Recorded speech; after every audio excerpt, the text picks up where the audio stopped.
and Anthony are no strangers to scandal. Opie and Anthony on satellite radio. Apparently, Opie and Anthony are dicks. Oh, here they go again. It's a fun, dopey radio show. Not just any radio show. A radio show that inspires beyond your wildest dreams. The show was a lot funnier on NEW. The show's hosts, Anthony Cumia and Greg Opie Hughes. Controversial team. 6 years without getting fired, a new record for us. It's just astounding to me. I didn't want to say it's racist, but goddamn. This show will rock as best as we could possibly do this radio show. I'm going to go home and whack to a tranny later. There you go, all right? God, we just lost our demo, man. What's wrong with you? Is this the last straw for the raunchy radio duo? The Opie and Anthony Show, the most popular show in the history of satellite radio. But enough of this palaver. Let's get the show on the road.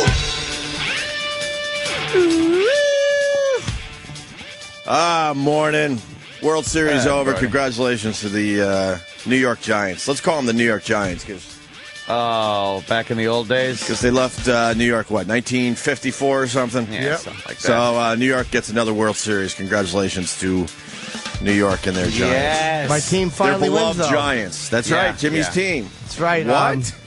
I bleed giant orange, and they finally pulled through. I mean, all these years, I've never seen a championship. It's nice to see. That dog must have been very happy. Who knows? Fuck him, fuck everybody. Finally, a reason to have Mad Dog on our show. I'm pretty busy celebrating. I was up all night celebrating. We wanted to talk to him during the World Series because Mad Dog, he's got a channel, I think, on Sirius XM. I don't remember anymore because he didn't do the right thing. And all of a sudden, he's like, it's too early to call the boys. We needed Mad Dog on our show. He's the biggest freaking San Francisco Giants fan out there. Yes, he is. And his team finally won. And we didn't get a phone call from him. Nah. But then, it'll be like the French Open or some horse shit, and he'll have no problem talking tennis until we're all asleep. Well, He gets a beating today. not that anyone gave a flying fuck about this World Series. One of the lowest rated ever. Not Is good. it? Yeah, the lowest. I think the second lowest rated game ever was Game 3. Mm-hmm. Maybe because they thought the Giants were up 2-0 or whatever. That was cool seeing Bush Sr. and Jr. thrown together, though. Yeah. I know Anthony's a big Bush fan, and that's fine. He goes. No, I'm not. You're not? No. You sure? Positive. Not even the pussy I sense. apologize. No, I thought you don't I thought like he was pussy. I thought he made umpteen thousand fucking mistakes. But Anthony, right before the show, goes, "Hey, you see, I don't want to put words in your mouth." You said something like, "Oh, that guy wow." said Bush got a hell of an ovation when he walked out. It's Texas. Yeah. All right. That's all. And then I said if he was at a Red Sox game, that ovation would have been slightly different. So it depends on where you are. Although I don't think people hate Bush as much as they did 2 years ago. No, I don't think they do. I think he's smiling a little bit inside. I think he is. He's there sitting there laughing. Just watch his team lose, but I mean, he's laughing. I don't know. And then Obama's sitting there just going, "Uh-oh. What, Obama? Oh boy." Obama's too busy doing every single TV show possible. Trying. And then his whole hope and change thing has turned into just bashing the Republicans now. That's all it does. Business as usual. For everybody. Politician, elitist, douchebag. What comedian had the joke? I heard it recently, and I want to credit whose it was, but he said, Obama even knows he's not doing well because his slogan is now, "Thought we could." Thought we could. I'm so mad I can't remember who said it. Was it a comedian or a late night guy? Somebody should. I don't That's remember. a funny line, though, man. Somebody should grab good. that and put it on a T-shirt. That would sell very well. Thought we could. Thought we could. Whatever. It's all That horseshit, is man. good. I just I'll enjoy seeing the Republicans take at least the House. At least that'll break up the whole thing where he just doesn't have Obama doesn't just have carte blanche to do whatever the fuck he wants. And get that Pelosi out of there. Pelosi. Wait, Pelosi could actually leave? Well, she'll still hold her job in San Francisco. They ain't letting go of her, believe me. Right. San Francisco, come on. But she'll be the Speaker of the House. We could get a new Speaker of the House? Yeah. Oh, wow. Look at me keeping track. Boner. Actually, I should keep track of that one. Boner. We need a boner as Speaker of the House. Yeah. I know. Boner. I know when the Giants won in '54, they were in New York. That's why I said that. I know that the San Francisco Giants never won a World Series, but Or Harry Reid. Yeah, Harry Reid's another one. Ugh. why Never don't won either. Why didn't people care about the World Series? You think? Because you're not in San Francisco, or Or Texas? Yeah, I don't know. It just didn't seem like anyone gave a shit. It seems to be a big letdown after 160 some odd games. Good pitching battle, but I mean, nobody would watch to root against either of those teams. Yankees, Red Sox.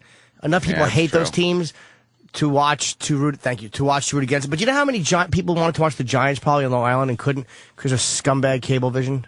Oh yeah, I know. Well, they took care of their problems finally. Yeah, finally. You know, whatever. Business as usual for both sides of that fucking war. And Chuck Greenberg, the CEO of the Texas Rangers, can suck a big fat fucking cock. What did he do? Get the reward? Oh, God. Here's the Texas Rangers, fucking Texas Rangers CEO. Here's his quote. I thought the Yankee fans, frankly, were awful. They were either violent or apathetic, neither of which is good, Greenberg said. So I thought Yankee fans were by far the worst of any I've seen in postseason. I thought they were an embarrassment. Yeah, you know what? How about you win a fucking game? How about you win a fucking game? You douchebag. You just get the gig, and he's bashing Yankee fans? Get out of here. Shut up. Yeah, he apologized. Fuck his apology. Not accepted. He said he spoke wrong, and he meant to say that they're passionate.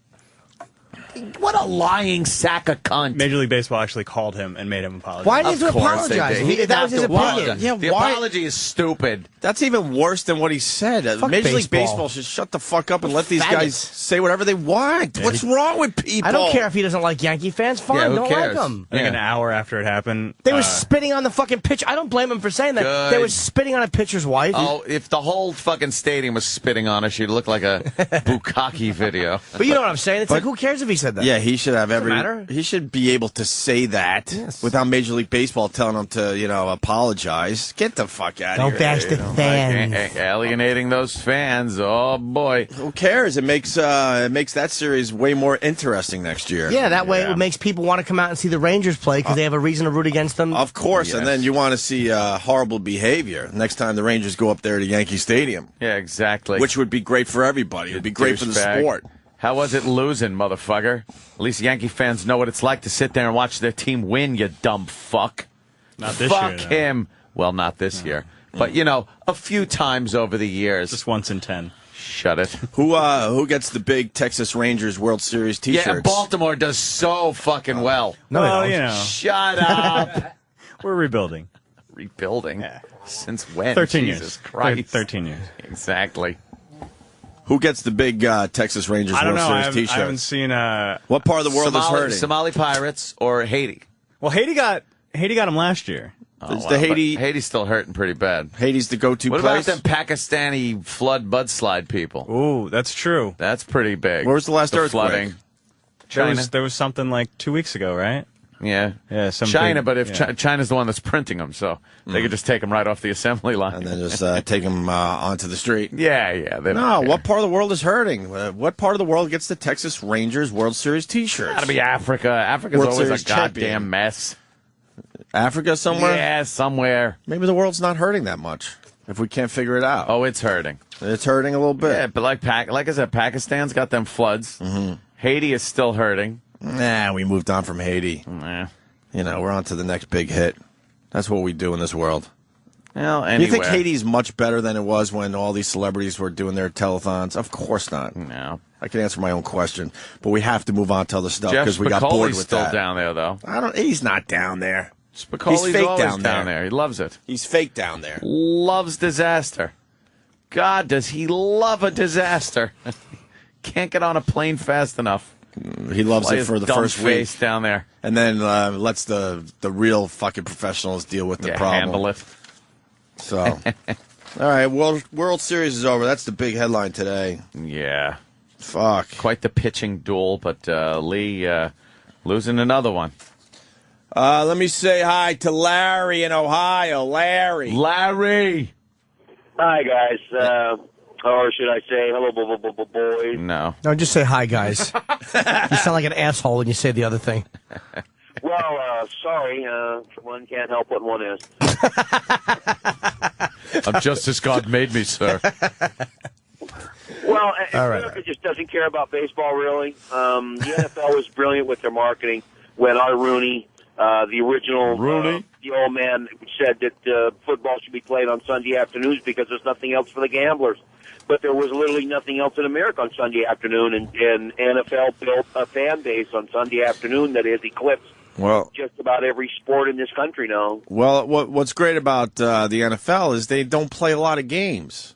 Yeah. 162 baseball games in the year 2010 is just ridiculous. And don't make it sound like every Super Bowl is a wonderful fucking thing to watch, because a lot of times the party outweighs the game, unless it's again a New York team, fucking the Pats. It's just some teams that have the stars on it. But the battle getting to the Super Bowl is what makes football. Yeah. You're right, though. A lot of times the Super Bowl is a major letdown because it's not about the game anymore, which is the strangest thing ever. Mm-hmm. You know. Well, the Super Bowl is. Growing up, he's absolutely right. Yeah, but everyone watched the World Series. You didn't care who was in it. But it completely depends on who the fuck is in it now. But it just shows how bored we were.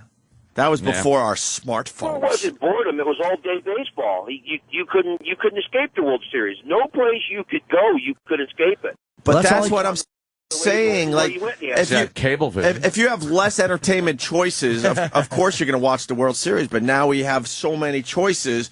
It's kind of showing that baseball isn't as great as we think it is, unless your team's in it. That's my dumb opinion. Sorry, I didn't mean to step on you. Don't want Jimmy. I don't care. Well, I mean, they didn't want to preempt my mother the car or car 54. Where are you? We had 3 channels. Let's not forget, maybe 5 if you were lucky.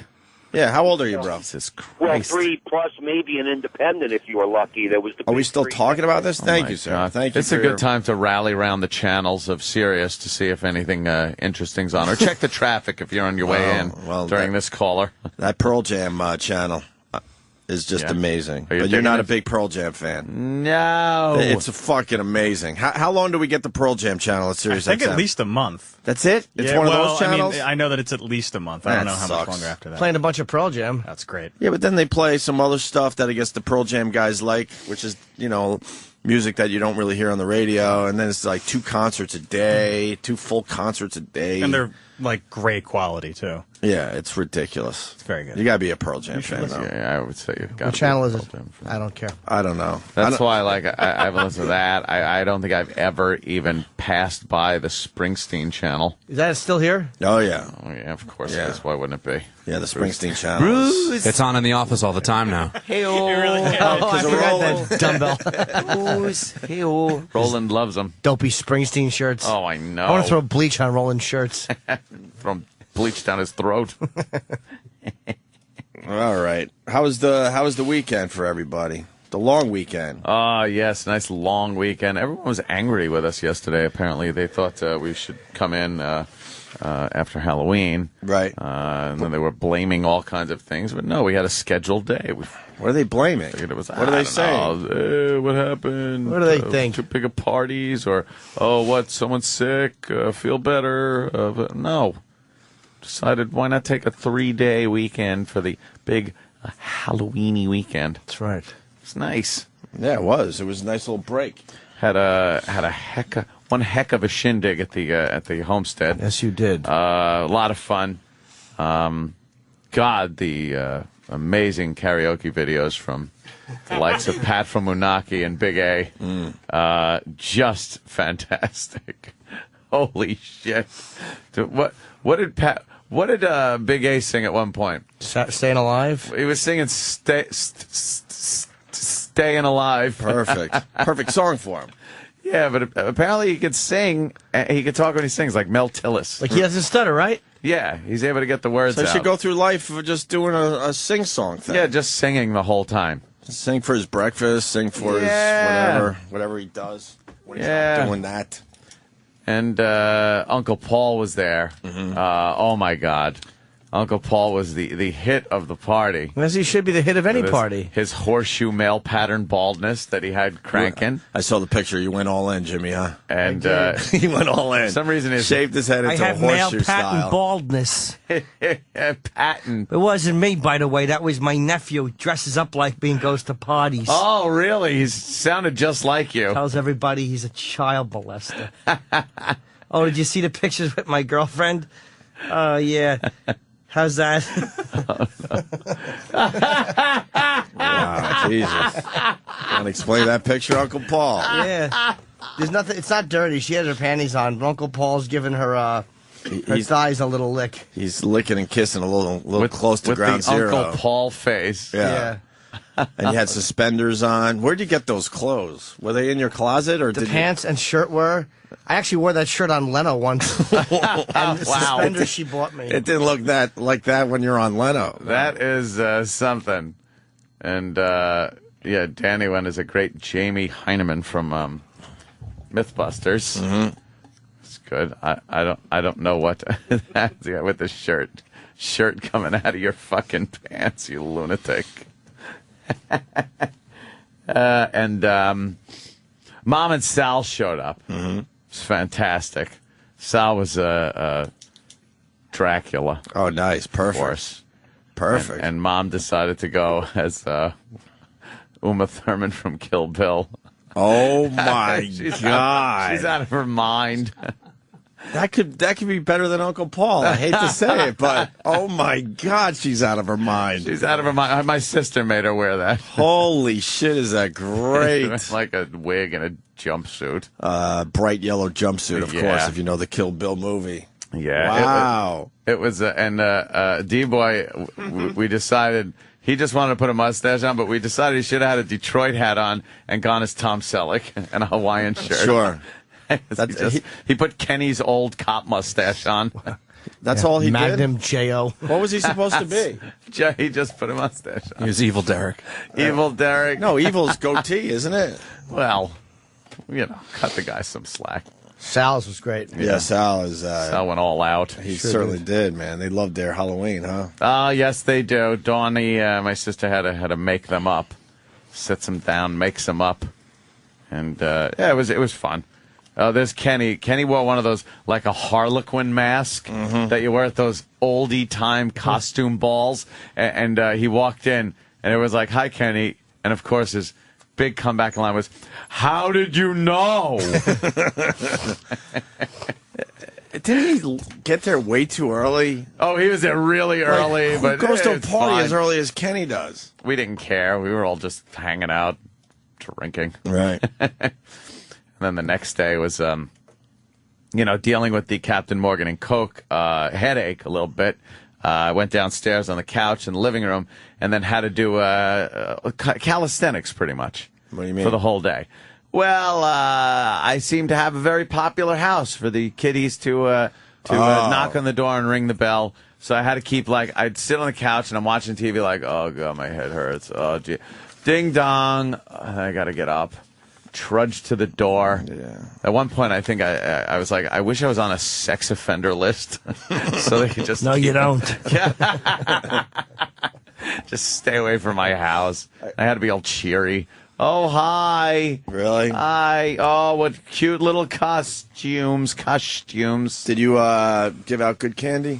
Yeah. I got all the nice mini candy things, big bags of them, and I was giving out fistfuls. To the kids, just throwing them at them. I got the greatest thing, and would have worked perfect for you. Huh? You get a big, huge fucking bowl, right? Yeah. You put it on your front stoop, completely empty, by the way, with a sign on your door that says "Take one" or help yourself. And then people would be like, and then no one rings your doorbell. They go, "Oh man, everyone got here and got all the candy." And then you're off the hook. You could have laid on the couch all day. Yeah, and clean eggs off my door the next day. You got to make it look like you were taking care of them with a big, huge bowl. The honor system bowl doesn't work. It works if you don't want your fucking doorbell ringing. Yeah, but it doesn't work. Because then it looks like you were not even there. Then they'll cause shenanigans. Why? Because someone else took all the candy? Doesn't work because blacks trick or treat. Oh, yes. I know it doesn't work.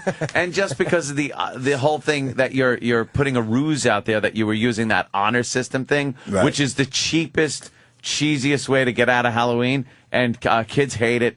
They will egg your car or your house or something, Really? or knock some planters over or whatever. I smash a pumpkin.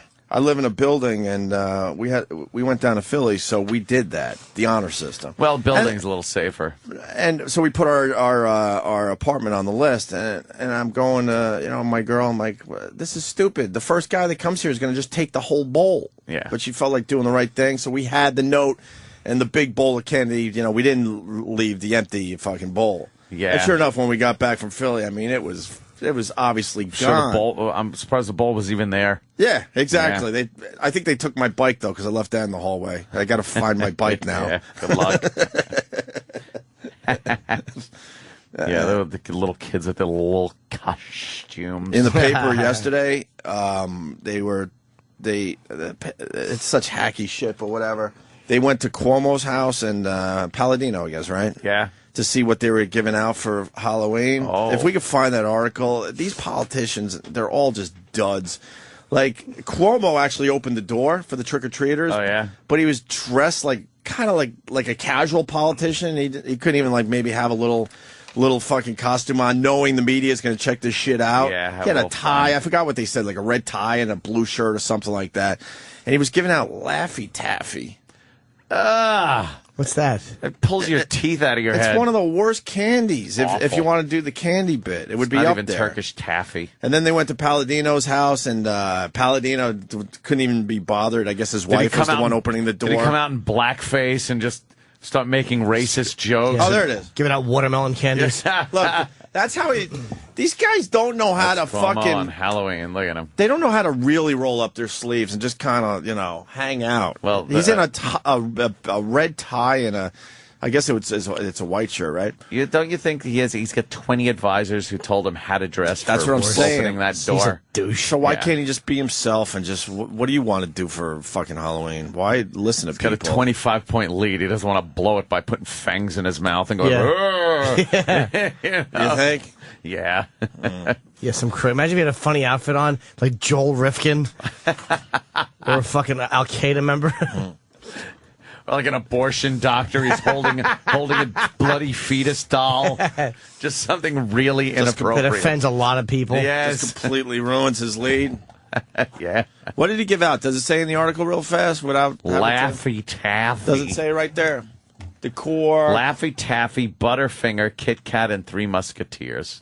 All right, keep your Laffy Taffy, you dummy. Yeah, the Three Musketeers is lame, too. Oh, needs it. You like Three Musketeers? I'm not a fan Crowd of the virtually non-existent. Huh?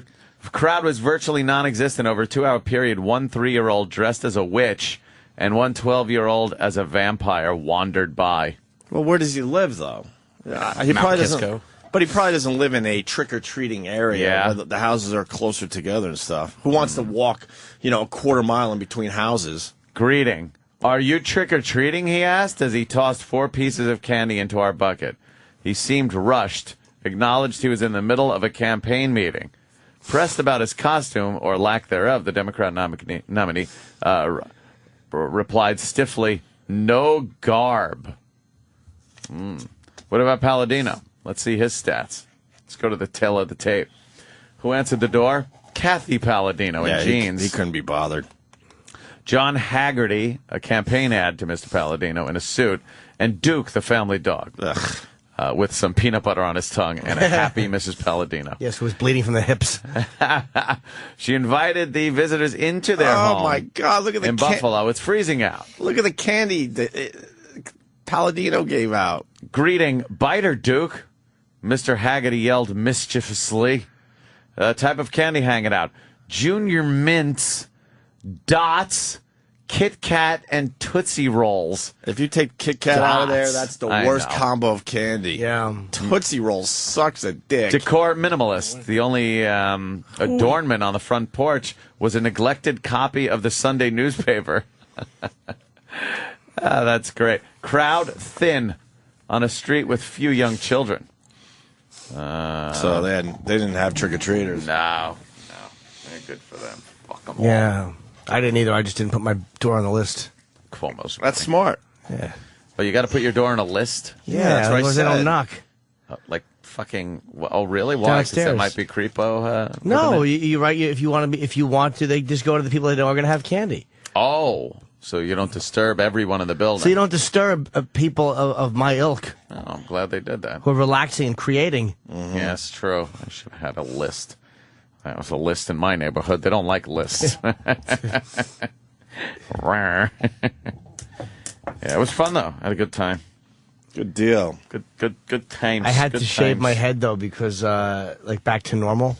Mm-hmm. It's still not perfect. You can see it's still a little bit longer over there. I can see it a little horseshoey still. Yeah, slightly. but it'll be done in a couple of days. But my girlfriend's like, I'm really worried I'm gonna have to fuck Uncle Paul.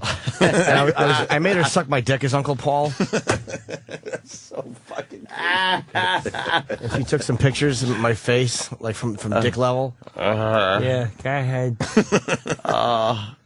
Yeah, that was really creepy. She just didn't want to fuck Uncle Paul. I was like, I don't blame you. And then there was a girl there that looked like she was 10. Oh, she was great. She looked like she was 10 years old. At your party? Apparently 18. Yeah. Or 19 or something like that. Had a great voice. Mm-hmm. Sang great karaoke. And the pictures of her and Uncle Paul are fantastic. Yeah. They just look extremely inappropriate. She was what, 19 years old? Yeah, she's 19.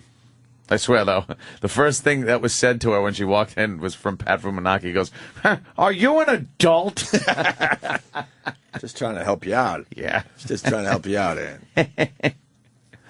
Yeah, it was a good time. Had a really good time.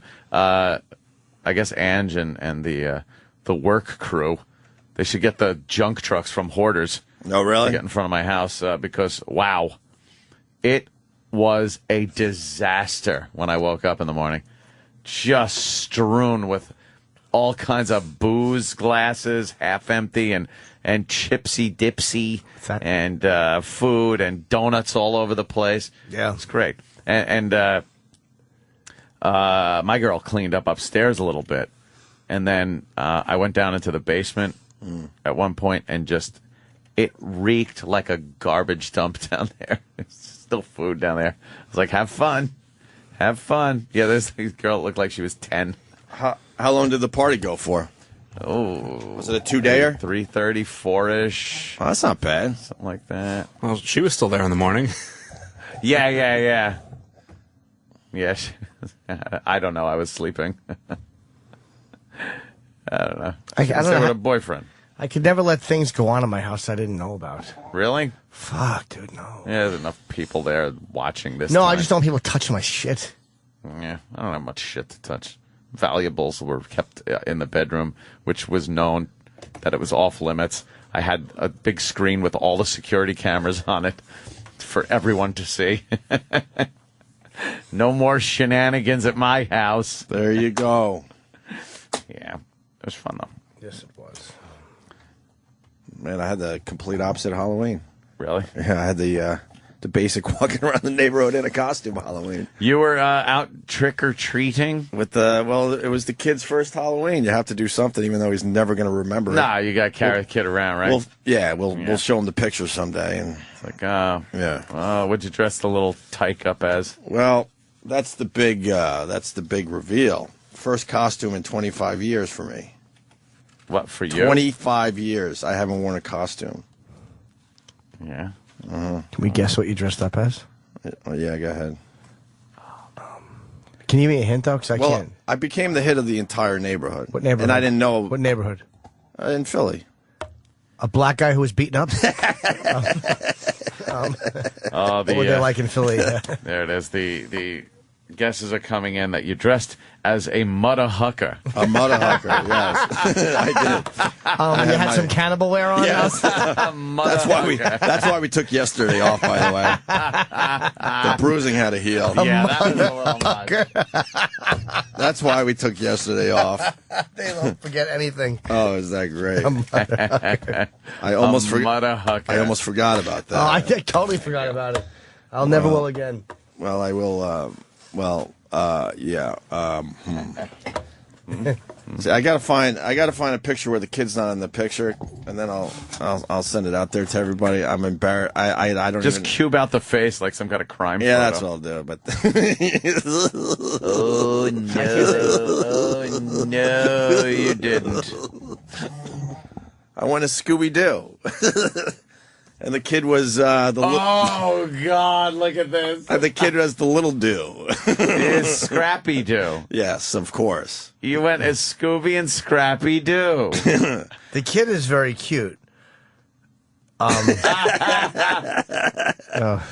Little fella. You went as a Scooby a doo doo doo. A doo doo doo. Scooby douche. Yeah, I don't know why I keep throwing myself under the bus, but well, you're a dog. You're right in front of it. but we got the kid the little costume, and then my brother-in-law goes, "Well, fuck, I got a Scooby-Doo costume. Well, then you that I have wore to. years ago." I'm like, "Get the fuck out of here."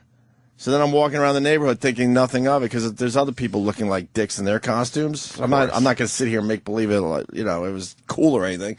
But every fucking kid stopped me, and I became a mascot taking pictures with everybody because Scooby-Doo is the big costume. Scooby-Doo. Every kid has seen the movies. The kids love the Scooby-Doo. They were freaking out. Completely freaking out. Did you cut your coolie hole out? That's coming in. Did your wife dress up? No. She's, cooler than me. and did the old trick-or-treating around the neighborhood. Oh, there was Steve from Bayshore saying you were yelling out, Scooby-Doo! Dude! Yeah, what are you going to do? That's a kid's first. Yeah, that's it. The costume was on for maybe 45 minutes. I didn't walk around the Halloween party down there in it or anything. No, huh? No. Got out of that. Everyone was laughing their balls off, though. I was at the top of the stairs, like, for the big reveal. I said, look, man, get your cameras out, because you got one shot at this. It's one like fucking Bigfoot. shot. Right, Like yeah. And then I went downstairs, and they're laughing, not with me, they're laughing at me. Yeah. Completely laughing at me. I wish you had had a couple drinks and wandered into the wrong neighborhood. And some thugs would have taken umbrance with your Scooby-Doo outfit. Is umbrance a word? No, that's the issue. Whatever. Umbrage. It's good enough. I'm tired. I didn't sleep. Good enough. Umbrance. I just make it up. Yeah. I guess I could like just X out his face and. You can't even see anything though. It's like you just. He's a civilian. He doesn't want this. At that age. He already told me he doesn't want this. At that age. Huh? At that age, you can't even really tell. Yeah, once they get in like a week, he'll look different. That's true too. Babies all look very close to each other until they get to be like 2, I think. Then they start to develop. And they start to get the different face. Yeah. I'll figure it out, whatever. But and then I haven't trick or treated in fucking. When was the last time you trick or treated? When you were in high school, maybe. Can't even remember. Maybe my candy got stolen once from big kids. They just yanked your fucking. We were all sitting in the field. They ran by and just took my pillowcase. Really? Yep. What'd you say? Hey. Yeah. Hey. Back here. Someone got it back for me. I think some bigger kid got it back for me. Oh wow, nice. Yeah. Like a bodyguard. Yeah. Like my bodyguard. Exactly. It was his name Ricky. Moody was taking my candy. Lindemann got up and got it back for you. Yes, and then Lindemann got it, and then Mike beat him up. Out of shape Mike. Yeah. Is your candy?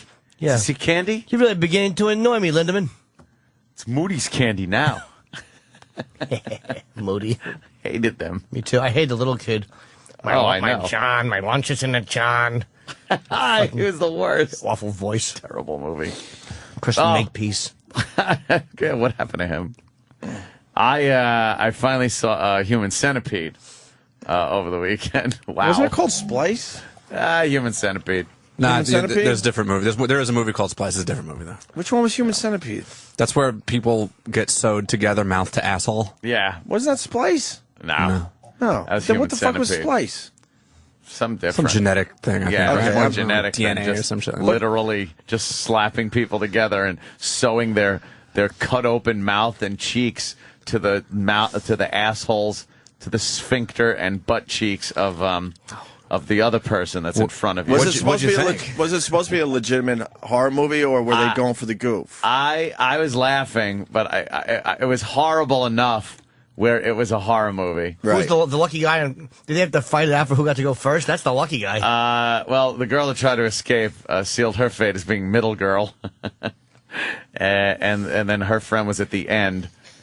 And one of the funniest parts is when that the Asian guy that's in front is shitting, and the girl like behind him is like on, and the crazy, creepiest guy in any movie, I swear, German scientist. That guy, surgeon guy, is just going, yes, feed her.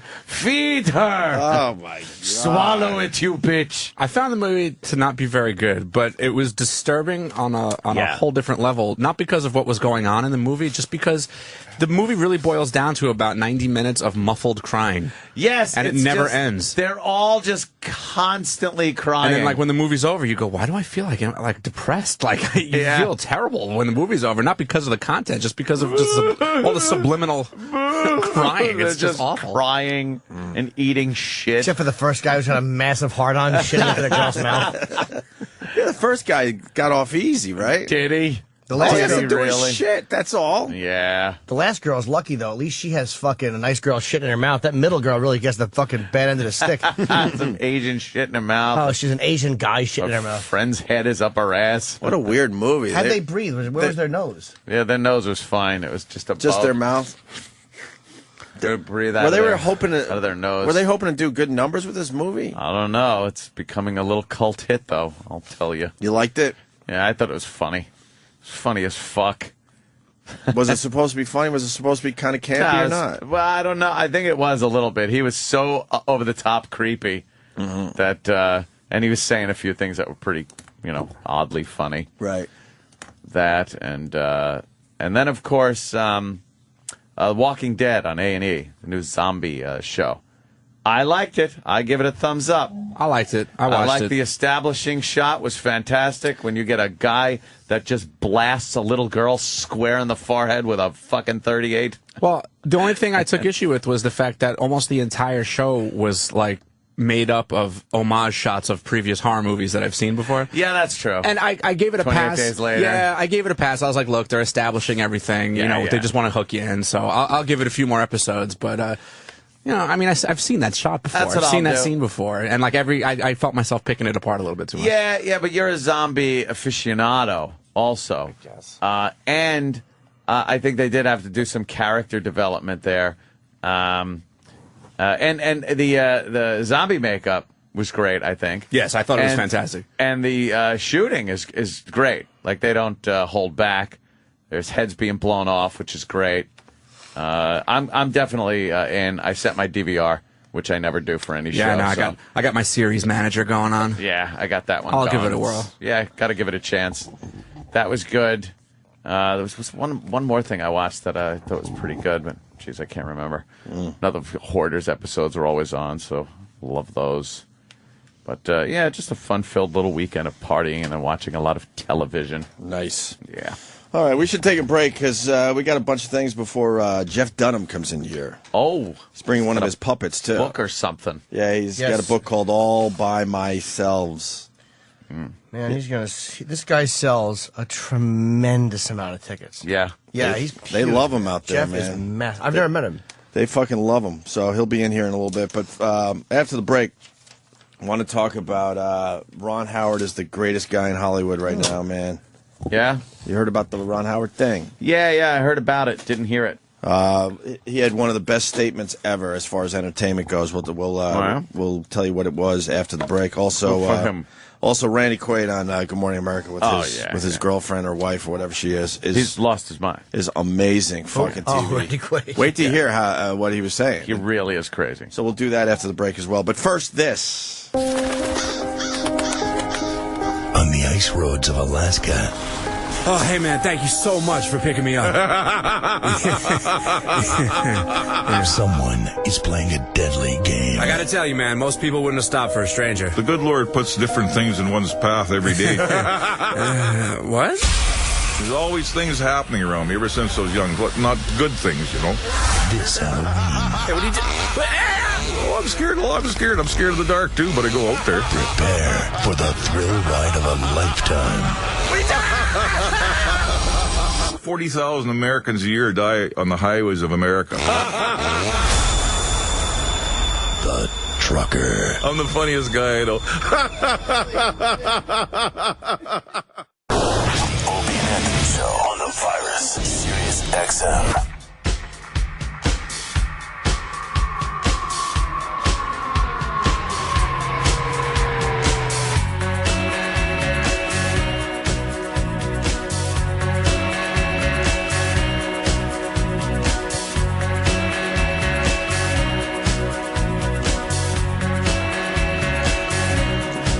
Checking out Opie and Anthony. Thank you for that. Yeah. On this November 2nd, Election Day. Yes, get out there and vote, people. Are you voting if you're a registered Republican? You're going to be voting? Yes, of course I am. I am going out to vote. I am voting out. I'm in that the incumbents. I'm in that category where I don't go vote. So I don't have a say in what happens. That's what people tell me. I don't have a say because I don't vote. I think people can have a say, that's for sure. No, I'm not allowed to have a say because I don't vote. No say. People have been telling me that for years, so that's why I shut my mouth about politics. No say? No say. I have no say. Can't be bothered with that horse shit. Oh, yeah, it's America. We're supposed to vote. I just like getting out there and giving my little opinion. Mm-hmm. Yeah, but you give your opinion every day on the radio. That should be good enough. You don't have to actually go out to a school and pull the levers, do you? I want to see if we can fuck some people up, make them lose their jobs. Yeah. I don't know if I can vote, though. I don't know if I'm... How do you know if you can? Uh-oh. Well, What's on your record? You have to register. Boy. I don't think I did. Oh, you passed the deadline. You didn't register. How do you register? It's easy. You just fucking go online and you say, how do I register? And then you read and you do it. All right, thanks. All right, listen. Ron Howard rules. I didn't know he had it in him. I really didn't know he had it in him to kind of take on the establishment. I guess we should have known because he kind of has a hippie thing going on with him. If you know anything about Ron Howard, with him and his wife, and I don't know. They either could see their kids in cars or lived in cars for a while because they could. I don't know. There's a story behind that, but he's got a new movie out called The Dilemma, and there's a gay joke in it. A very, very who gives a shit gay joke. The gag has Vaughn's character, Vince Vaughn, right? The gag has Vince Vaughn's character, Ronnie Valentine, calling an electric car gay. Uh-huh. Like, as in, that's gay. Yeah, that's gay. Which we've been saying our entire lives. Yes. Not even knowing what gay was when we started saying that. So, Ron Howard, everyone wants him to take that line out of the movie. What a fucking They want him to country. take it out of the movie. No. Ron Howard said he will not pull a joke from his movie, The Dilemma, a Vince Vaughn vehicle set to be released in January, that had gay rights groups up in arms when it was included in a trailer for the motion picture. So people have seen this scene already. Mm-hmm. I don't strip my films of everything that I might personally find inappropriate, Howard wrote in an email to the L.A. Times. It's a slight moment in The Dilemma meant to demonstrate an aspect of our lead character's personality, because the character's supposed to be this type of guy that would say that. Yeah, why can't you do that? And we never expected it to represent our intentions or the point of view of the movie or those of us who made it. Okay? Howard said he will not be scrapping the joke from the film as he does not believe in censorship. Oh, my God. Guy rules. And this is one of the greatest things that I've read in many, many years. If storytellers, comedians, actors, and artists are strong-armed into making creative changes, it will endanger comedy as both entertainment and a provoker of thought, he wrote in the email. That's a beautiful statement. He's absolutely right. Something we've been saying for years. Knows the deal. You can't fuck with people trying to be creative and trying to be funny. That's pretty much how we've been saying it, too. The way Ron Howard worded it was a little better than how we've been saying it over the years. But yeah, it's good for him. God bless this guy, because when we yell and scream about this, no one listens to us. We're supposed to be just dopey asshole shock jocks. He's Hollywood royalty. Right, but when Ron Howard comes out and says it, my God, this is great for the fight that we've been fighting for years. Eric Idle had a great quote, too, about comedians being likable and stuff. He goes, I just want someone to be funny. That's likable. I don't need them to be likable. Just be funny. Right. And it's the same vein. Stop trying to soften everything and make it palatable for every person. That's not the way it should be. People get so angry. And I want to read more of this because the Da Vinci Code director, Ron Howard, of course, added that he had nothing against electric cars himself. See, he even had to, go, look, relax. I don't have anything against electric cars. Why can't you portray a character that would be an asshole, that would say certain things or whatever? Used to be able to. It's a character. They still have those characters, but they're not saying assholey things. I think which makes it so fucking bizarre when you watch these movies. I think he should have hit GLAAD harder. Because they're really powerful. I'm just glad he hit. But it's about time someone fucking hit. I've had really enough of them because it's like for a group that like really defends people who are treated badly, what's the point where they stop being needed or being like intelligent and going, this is to defend people like Matthew Shepard who's beaten to death. And where does it go to, hey, jokes aren't nice. Right. Jokes never lead to a guy being beaten to death. Yeah. Ever. GLAAD President Jared Barrio said that Ron Howard was contributing to the problem of gay bullying by leaving the joke in the film. Shut up, gay bullying. Stop it. At a time when so many in our country are speaking out against the bullying of gay youth, Universal was right to acknowledge the offensive nature of this joke when it removed it from the trailers, he said in a statement. So they removed it from the trailers, but they're not going to remove it from the movie. Well, Universal removed it from the trailers. Ron Howard probably didn't have a say, and he's probably very pissed about it. Ron Howard probably, I'm going to guess he's one of the guys in Hollywood that has, very few of them have final cut of their own movies. Right. Kubrick had it. Spielberg, I'm sure, has it. I'm guessing Ron Howard has it, too. So can he have them stop it from taking it out of the trailer? I'm going to guess no, because how they advertise it is But a it will studio be in thing. the actual movie. Yeah, I think that he probably has control. I'm totally speculating. We'll see. Hopefully in the future, Universal and Ron Howard will recognize the power of their words and use their films to bring people together rather than drive us apart. Films aren't to bring people together. Fucking people are idiots. And we'll never be together. That's why this is all a waste of time. As human beings, we're never all going to be together. And films aren't made to make people come together. Unless they're just coming together to sit in a stupid movie theater. That's where it ends. They're not going to watch the movie and go, oh, it's good that this brings people together and sends a message. Sometimes it's just for entertainment, right. You fucko. That's why we have so many bad comedies out there. But so many bad comedies. Just grab a dick and put it in someone's ass and shut up. But I think GLAAD is full of shit when they say that. And that's like every special interest group. They say, well, it's supposed to bring people. They can't be honest and go, look, it offends me, so I don't want you to say it. That's all it is. Yeah. I don't like it. You shouldn't say it. But that's too selfish a statement. Right. So you have to make it look like it's for the greater good. Well, I mean, technically, it's supposed to bring us together. But it's funny that they don't have any problem with the GLAAD's not complaining about murders in movies. They're not complaining about Italians being played as mobsters. Like, shut the fuck up. Right. The issues around Dilemma started earlier this month when CNN's Anderson Cooper took issue with the trailer, stating it was unacceptable in the wake of gay teen suicides. Fuck Anderson Cooper, too. You're making a big... How about the fucking shithouse news organization you work for? The way they prostitute all this stuff, and they make it attractive for people to do by putting it out there in everybody's living room. Stop it. Well, Anderson Why doesn't he pop out of the closet? Thank you. Well, Mr. Brave Guy. Well, we've heard, but he's taking on this gay bullying thing. Why doesn't he do just that if that's what he's all about? Because that would really help the issue and push it forward. Like, look, see, it's okay to be gay. Push it forward. He could make that message a lot stronger if he talks about what's going on in his life.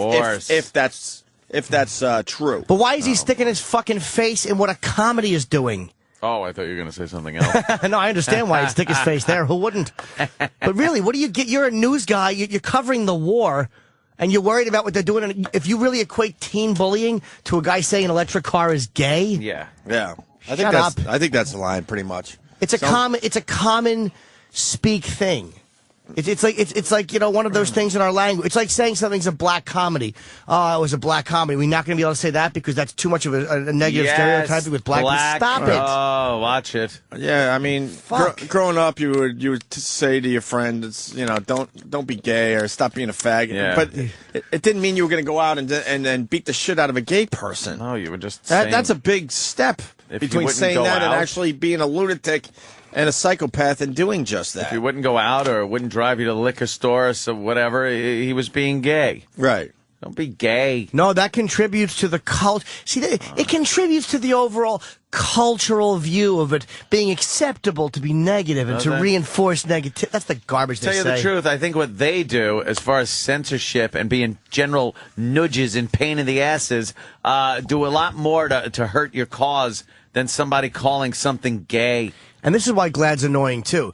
Because they say that Ron Howard's thing is negative, and yet when it comes to the Halloween parade or the gay pride parade, where it's not just people marching, but there's overtly sexual and outlandish stuff, sure. They don't speak out against that, and they don't say that that's bad and hurting their cause. Sure. Ron Howard's gay joke That is. certainly hurts the cause way more than a dumb joke in a Ron Howard movie. I don't know how many gay men I saw jumping around half nude with each other at my house before I watched the parade on TV. Exactly. I was so embarrassed my stomach was jiggling. They have the parade on TV? Yeah, it was on TV. Somebody had mentioned it because I guess Jill was hosting it or something. So you checked it out. I out. was like, yeah, your ex is on there. Check it out. I think, Jimmy, you make for a second. I think you make a great point because they're looking for tolerance from I guess heterosexuals, whatever. But when you see how it's represented in these parades, how are you gonna get people to understand? Right? Yeah. Quaid should be speaking out and go, can you please put some clothes on? We're in the fight of our lives here. Yeah. Could you please not whip another guy as you're going down Broadway or wherever the hell the parade is? And that's the stereotype that gets picked up, and what people go like, oh, God, you want these people teaching my children in school? You want them adopting children? What are they? And that's the stereotype that people know, especially in the Midwest, when they don't know about this city. They look at that shit and just go like, ugh. They got to clean up their own backyard, as they say, right? Well, or clean up their own back door. It's just the idea of them... maybe they do criticize it. I haven't heard it, but if I don't hear it as loud as what we're hearing with this Ron Howard line, their whole argument of we celebrate all aspects of our whatever they call it, orientation, or that does more, like Ant said, to reinforce a stereotype in people's mind than someone making a gay joke. Right. If I'm going to be uncomfortable with the gay culture, it's going to be definitely over what I see in the parade over a dumb line in a movie. To simplify it. Way more uncomfortable seeing, some of the stuff that goes on at the parades. It gets people worked up. Yeah. Yet they would never condemn the parade. The GLAAD would never condemn the parade. We're just expressing ourselves and having fun. Well, people don't see it like that. Right. People are offended by it, I guess. Stop it trying to bring everyone together. It's okay that we're not going to be together. Especially in comedy or entertainment. It's just okay. Yeah, a lot of entertainment. It's not meant for that. Learn about other groups and all that, fine. But to actually try to make everyone live as one happy unit, it's never going to happen. It just isn't going to happen. You're wasting your fucking time. You really are. Movies sure aren't going to do it. So. It's not what they're intended to do. What do you mean? Movies are doing it. Well, they're not bringing people together. No, but in the movie themselves, everyone lives as one happy fucking unit. Well, that's ridiculous. And that's why you don't get a lot of great movies anymore, especially comedies. What was the last great comedy? Something About Mary was very funny. I thought Observe and Report was hilarious. I thought Superbad was really funny. And, all right, so, there's a few. There was a little bit of a comeback with the Judd Apatow movies, right? Yeah. A little bit.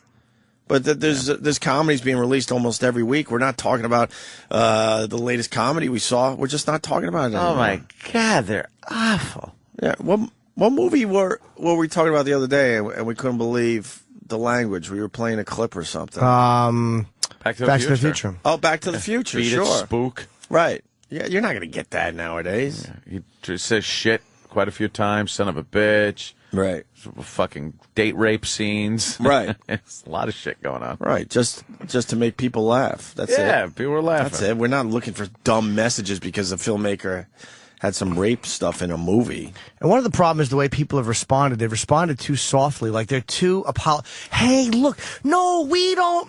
No, I didn't. Like, instead of just being, if you're a comic and you know how full of shit that what they're saying is, in any special interest group, you should attack it. Say it. Well, don't brutal. be apologetic. Don't sit there and try to beat around the bush. Attack the self-righteousness of them coming after you. Yeah. And know what's great about this story is already going away because Ron Howard said what he said. Right. It's going away. See, this is what you try to yell and scream at the corporations. Just fucking hang in there and fight back a little bit, and these people will go to something else. Yeah, you don't think GLAAD is sitting there reading his statement going, oh, fuck. Well, of course he's got they are. A great point here, and we're fucked. Then we're sunk. They'll go to another cause where the people might be weaker and cave in. That's how it works, but they don't understand everywhere. it. Once again, I got to say it again. Ron Howard, if storytellers, comedians, actors, and artists are strong-armed into making creative changes, it will endanger comedy as both entertainment and a provoker of thought. So that's a great fucking statement. Yeah. Fucking great statement. Well, no, GLAAD would be very comfortable censoring your speech according to what their ideology is. They would never want, if you said to GLAAD, do you want free speech to go away? They would say, absolutely not. Right. But that joke should be changed, and this should be changed. Yeah. They're all so fucking sickening. It's bullying and hate speech. Shut up. That's a lie. It's not hate speech. In all fairness, The Hangover was obviously a great comedy. I didn't see it. Did you see The Hangover? I didn't think it was that good. You didn't like The Hangover? No. What was the problem with The Hangover? A little too over the toppy, fucking. Well, it's Vegas, though. You know, it was like it was just supposed to be outrageous. Danny had a great take on it too. It was the same thing. It was like, who cares? It was just so. It was so crazy. Like you're supposed to watch and go, "Oh, I can't believe that scene," and "Oh, this scene's going to be even crazier than that." "Oh, there's a tiger and Mike Tyson." It was just like, who gives that's crazy. They had a wild night. That's pretty good. Yeah, and it was like, I like that. How about that you just take. write a good movie? I like that watch it and I'll take. laugh.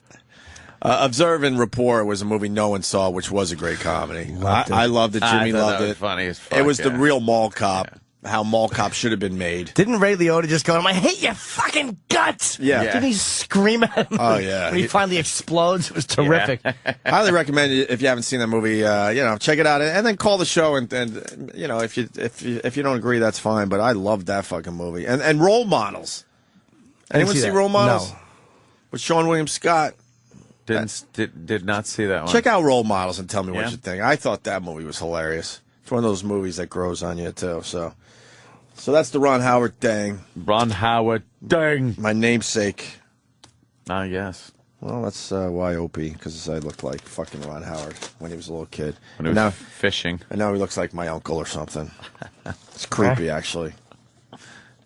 Yeah, he was able to work that comb over in Happy Days for quite a while. Yeah. He spun that around like a Carvel. A lot of hairspray, I think. Yeah. And a lot of glue on the other side, I think. Yeah. To glue the top of his hair to the other side of his head. Yeah. But what the hell? What the hell? He's saying some good shit. Thank God someone finally spoke out. I don't know if it'll make a difference. I think. Well, he's powerful enough, too, where... I'm hoping. Yeah. He's Ron Howard. They can't fuck... I bet but he then has he has to final explain... Can you imagine that we live in a world where he then has to explain that he has nothing against electric cars because he made fun of them?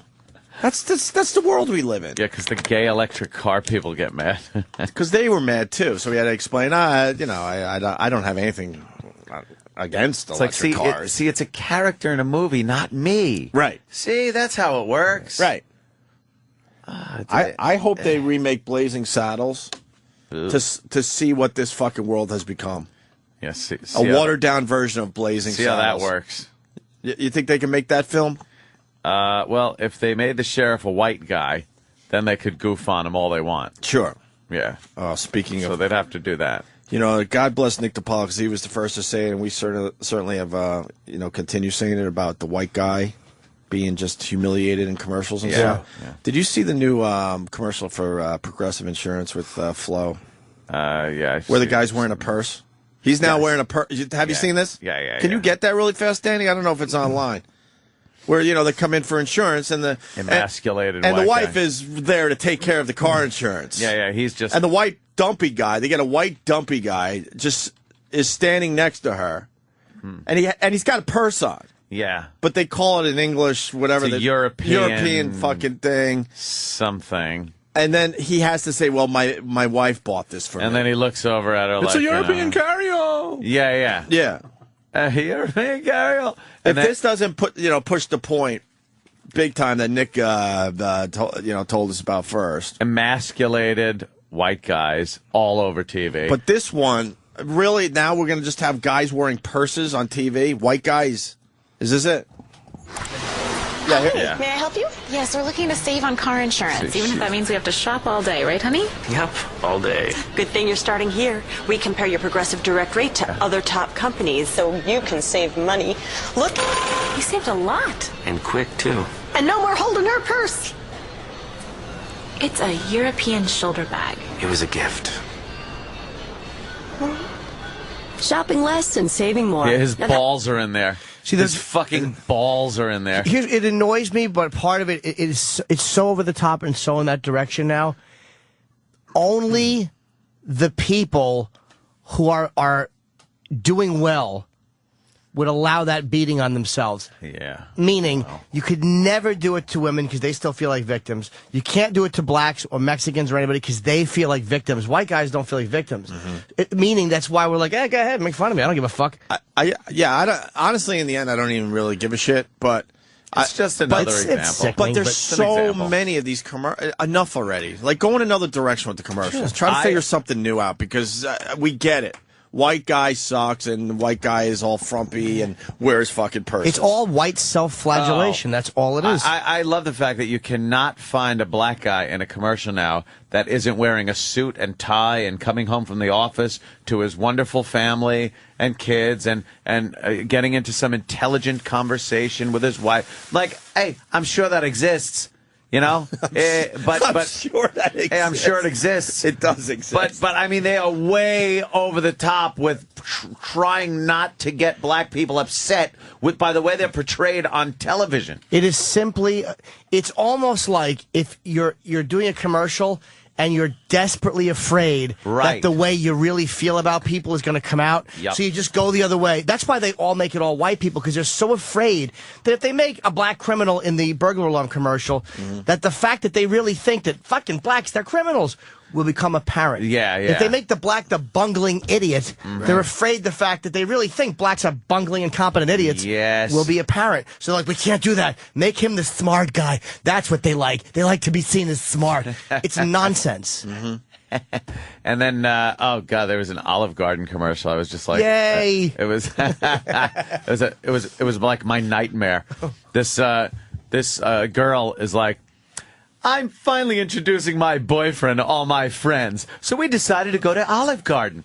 And they're all sitting down, sharing that shit food.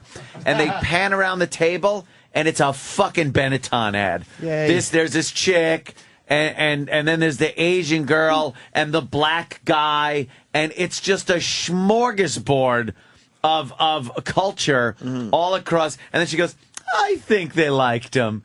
And that would be like, oh, you want to go to Olive Garden with my friends? First of all, I'd be like, ugh, Olive Garden. But, you know, if you want to get laid, what the fuck? Yeah, will you suck my dick in the car after I meet your shit friends, you whore? And then I'd sit down with a friend and go, I can't say one joke. Exactly. I'm done. Hey, you know, if you and you were on a boat, I think I'd throw her off first. They're just idiots. But But, you know, in commercials and movies, once again, we all live in harmony, man. When that's never going to happen in real life. When they show parties, it is such a racially diverse mix of guests at the party that it's ridiculous. I mean, like I said, yes, it happens. It's not commonplace. Sorry. It's just not the way it is. You're speaking from the white man's perspective. Yeah, man. Yo. But just to throw it out there, you know, blacks don't want to be hanging out with, you know, a ton of white people. Well, if there's a black party, it's going to be a lot of black people there. And honestly, sorry. And if you talk to Asians openly, and if they were going to be honest, they're like, no, we don't want to fucking hang out with you and black people. We want to hang out with our own kind. That's just how it is. Parties. And then you got maybe a few people that are invited to the party, and everyone gets along with fine. But in general, that's how it is. There's a new commercial out for I think it's like for old people so they don't get their Medicaid cards stolen, and it's a old white couple and an old black couple sitting there in a house in some housing community in a house, and they're playing bridge together or rummy or whatever the fuck they're playing. And they're just like dealing the cards and talking about, you got to watch those insurance cards, make sure they don't get. And all I'm thinking is, this guy would be the most racist old fuck ever. Oh, yeah, of course. Would never have them invite black people over his house. My goodness. Of course. Commercials, like, look, they're whores, so I understand why they do it. Because they want to advertise to blacks and Chinese and whites, and they want everybody to buy their shit. Movies are inexcusable, though.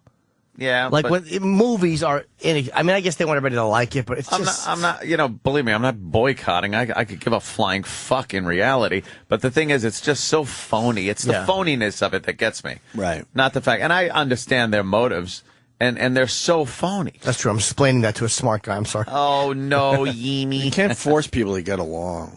It's got to just kind of happen naturally, which will never happen. The masses will never just get along with each other. They just won't. Yeah, the DJ Hero commercial people are bringing up. Right. Where everyone's getting along and Got the little white girl with the braces kissing the black guy, and the black guy then all of a sudden has the braces on because they're showing how, you could kind of mix cultures and everything together, and it's just, oh boy, there's a website that does not like this commercial. Oh boy, I tell you, a lot of comments. Yeah. Slides the tattoo onto her, and then look at this. Oh, Jesus Christ. Where's that girl's father? Yeah. What? Yeah. I don't care about that. Yeah, I do. I'll tell you why. Jesus. Only because it really does happen a lot. Oh, I know. Why does that bother you so much, Ann? If you don't even, I just read a bunch of things. But this will never affect you. You don't have a daughter that's gonna come home with a black boyfriend or anything. It affects me. It's a thug culture being picked up by certain impressionable dumb white kids. That's all. I don't mind, Hey, I could give a shit if a nice upstanding young black guy wants to fucking hook up with some white broad, whatever. But it's that thug culture of just getting the prize that's like, fuck you, because you ain't got no prize to give me back. Jesus. It's the truth. Ain't no prize for me. Well, you're going to have a good day today. Yeah, I'm sure. Obama's going to be even weaker today. That's true. So that should make you really happy today. Some people didn't get my little joke last night. What was your People joke? Are just stupid. I tweeted something. It was like I said, it's ironic that with all the foreclosures that have happened over the past 2 years, that tomorrow Obama's going to lose his house. And then some guy was like, "It's not the presidential election, dummy. The White House isn't up for grabs." And he was serious. It wasn't him trying to be funny about it. And it's like, no, it's his house now because he's got the majority, the Democrats. So it's his House of Representatives. You dumb fucking shitheads! Don't you even understand the That's a good line. The goof? It's like, yeah, it was just a goof and stuff. Whatever. Why does the one person bother you though? I'm sure a lot of people. There were a couple that didn't get it. A lot of people, I'm sure, got the joke or the line. Oh, and then he ends it with something like, "Why aren't you on testicular radio anymore?" Meaning terrestrial. And I said, "Who wants to be?" Yeah, when people shove that in our faces, I don't really get Testicles? that anymore. Well, that too. We have to thank them for it. If whatever you call it, regular radio, gets their shit together, I'd love to get back. Yeah, but right now that really doesn't bother us. Didn't you listen to Jocktober and what you can get away with? Nothing. I clicked my heels when we finally went off radio. I know. I missed it. There's a lot of people to talk to. I couldn't be fucking happier that we are off that shit medium. I listened to some of the best ofs from CBS when we were on CBS. Now, NEW is another story. We were under the radar. It was a whole different time. Mm-hmm. Whatever. We got away with murder on there. We sure did. The CBS side, right before we came here permanently, just exclusively. Stunk. I listened to some of it, and I'm like, it's frustrating. I go, I just want to.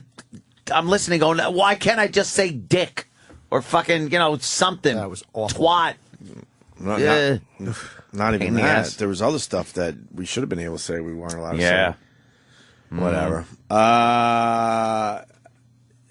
guy hung up. Fuck. Oops. I like talking about comedies. He said something like, well, every time you guys talk about good comedies, why don't you bring up Idiocracy or whatever? Idiocracy? A lot of people talk about that movie. I've never fucking seen it. I've seen it. It's, Is it good? What is it about? Yeah, the idea is good. Guys that go way, way in the future and realize that people have just gotten dumber and dumber and dumber to the point where they're just profoundly stupid. Mm-hmm. And they're not. No. Yeah. That was it, huh? That's pretty much it. What am I going to do? This guy's a theory about synopsis on it like it's Cuckoo's Nest. Shiz in Jersey. What's up, Shiz? Hey, Jizz. Hey, man. Get it? I was wondering if you guys thought my same theory applied to Home Depot. They're always catering to black people. It's like if something breaks, all you hear is two black women talking about I can't afford this or that. They're like the Home Depot 1 hour. I just kind of thought the only people you hear are black people, and it's like what do they just think they're the only poor people around here? Yeah, there's a lot of poor white people. Yeah, going to the Adirondacks. The Home Depot is just about black people now. Well, McDonald's has given up and just caters to black people now. which is amazing. I remember as a kid, it was, yeah, you take your family to McDonald's. Now it's just... You would never go to McDonald's now? I would never go just because I'm not going to eat that shit. It's terrible. Not eating food that's just going to fucking clog up every fucking little tube in your body. Well, don't forget the McRib is back for a limited time only. And believe me, those commercials are a joy. Why limited time only? If it's that good, why don't they just bring it back? I don't know. I think they put it out there just long enough so people aren't actually falling down dead as they walk out of McDonald's doors. And then they take it away. The second people's cholesterol reaches 600, they pull it. Salt is evil, huh? Wow. It's the only thing that makes any of that shit taste good. Fuck, what it does to you, though. It makes me clench my fist so tight that it hurts. That's what salt does to me. And all that food, it just has a shitload of fucking salt. And they got to have the soul jazzy music behind it with that's an old school McDonald's commercial. Yeah, look at that. It's about chasing the Hamburglar around. Yeah, it was nice. There it is. Happier times, right? Yeah, happier times. No, there's nothing about ethnicity in this. It's not like, now it's just, come on down to McDonald's for a McRib sandwich. Come on down. McDonald's. You live in a compound. Why does this bother you? Because it's the world outside, and it's so fake. But you already decided not to live in that world. You got everything you need in your compound. You maybe venture out every once in a while to a casino or a cruise ship. That's it. You don't have to worry about. I present myself as someone that doesn't leave the house. I go out a lot, believe me. And you see some stuff. I'm out a lot. I drive every day, which is a pain in the ass, which you just look at people, and I could fucking call it a mile away when I see a car. I go, I know who's driving that car. And I look in and go, yep, I was right. Rarely wrong. Sometimes I am, and it's a surprise. All right. Is Jeff's here? Is he here? Yeah. Want to bring him in? Where is he? He's in the office. Yeah, let's bring him in. Bring him Or you in. want to do a quick break? How do you want to do this? How much time does he have? Half hour, I think. Oh, yeah, all right. Bring him in then. Yeah, get him. Yeah, he's got to be out of Yeah, bring him. So puppet's got to be somewhere. Hey, it's George. George, have the mirror. George, have the mirror. Otto hates that. I wonder if he does. What? Yeah. Otto hates when people talk about George as a separate entity. Reference. Drives him nuts. Yeah. But he talks about it as a No, but I separate mean, entity. like, when they joke about it, like, let George drive, you know. Let George He hates drive. that. Yeah. I've been torturing him with that for years. Oh, I know. I love doing it to him. When I used to bring him on, I'd be like Otto and his wooden buddy George. I knew it was like a knife in his chest. His wooden buddy. Oh, he made him sick to his stomach. Walking down the hall, there he is. Right. Yes, that's Jeff Dunham, all right. Oh, with a big Jeff. suitcase. Hi, guys. Hello. Welcome to the Opie and Anthony show, sir. Thanks very much. I hope you weren't listening to the show. We were a little bitter there. No, I was trying to figure out what the McDonald's thing was. Everybody was talking, and I was listening. And... Yeah, you were listening to the whole thing? I don't eat it. Hey, Jesse. How are you? Yeah. It's probably a sponsor of yours in some way, shape, or form. Jeff Dunham's got a book out all by myself. Thanks very much. Yes, and it's a thick book. It is a thick book. How long did it take you to write that one? About 14 months. It was a pain in the ass. It really was. It was like I woke up, and you know, most autobiographies have ghostwriters, and we started with one, and the guy was very nice and did a good job, but after a couple chapters, I looked at, you know, as a stand-up, your words are everything, and I went, this is not me. I don't sound like this. Sorry. So we threw it all away. 14 months later, it was every morning I'd wake up, or every time I walk off stage, it's like, crap, I got to go write the book. But, yeah, that's like work. Yeah, oh, it is. It's like a never-ending English assignment. And but you know, there's all kinds of stories, and it's 40 years of performing, and lots of ups and lots of downs, and it's all right there. So wait, when did you start performing? When I was 8.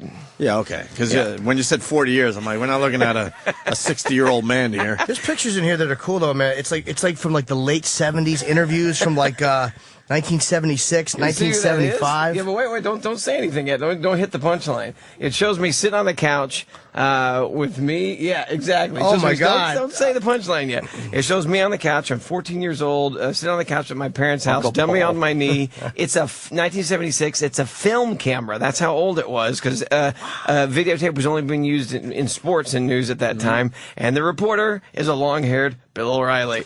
That looks nothing like Bill O'Reilly. He looks like Michael Nesmith from the Monkees. Yes, look at that. He does.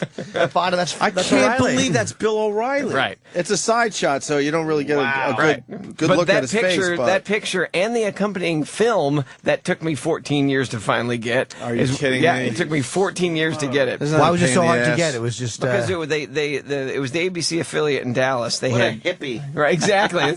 See, that's the joke. I was 14 living with my parents. They made me get that haircut. Yeah. Bill had the choice. Bill chose that hair. He looks like Herb Tarlick.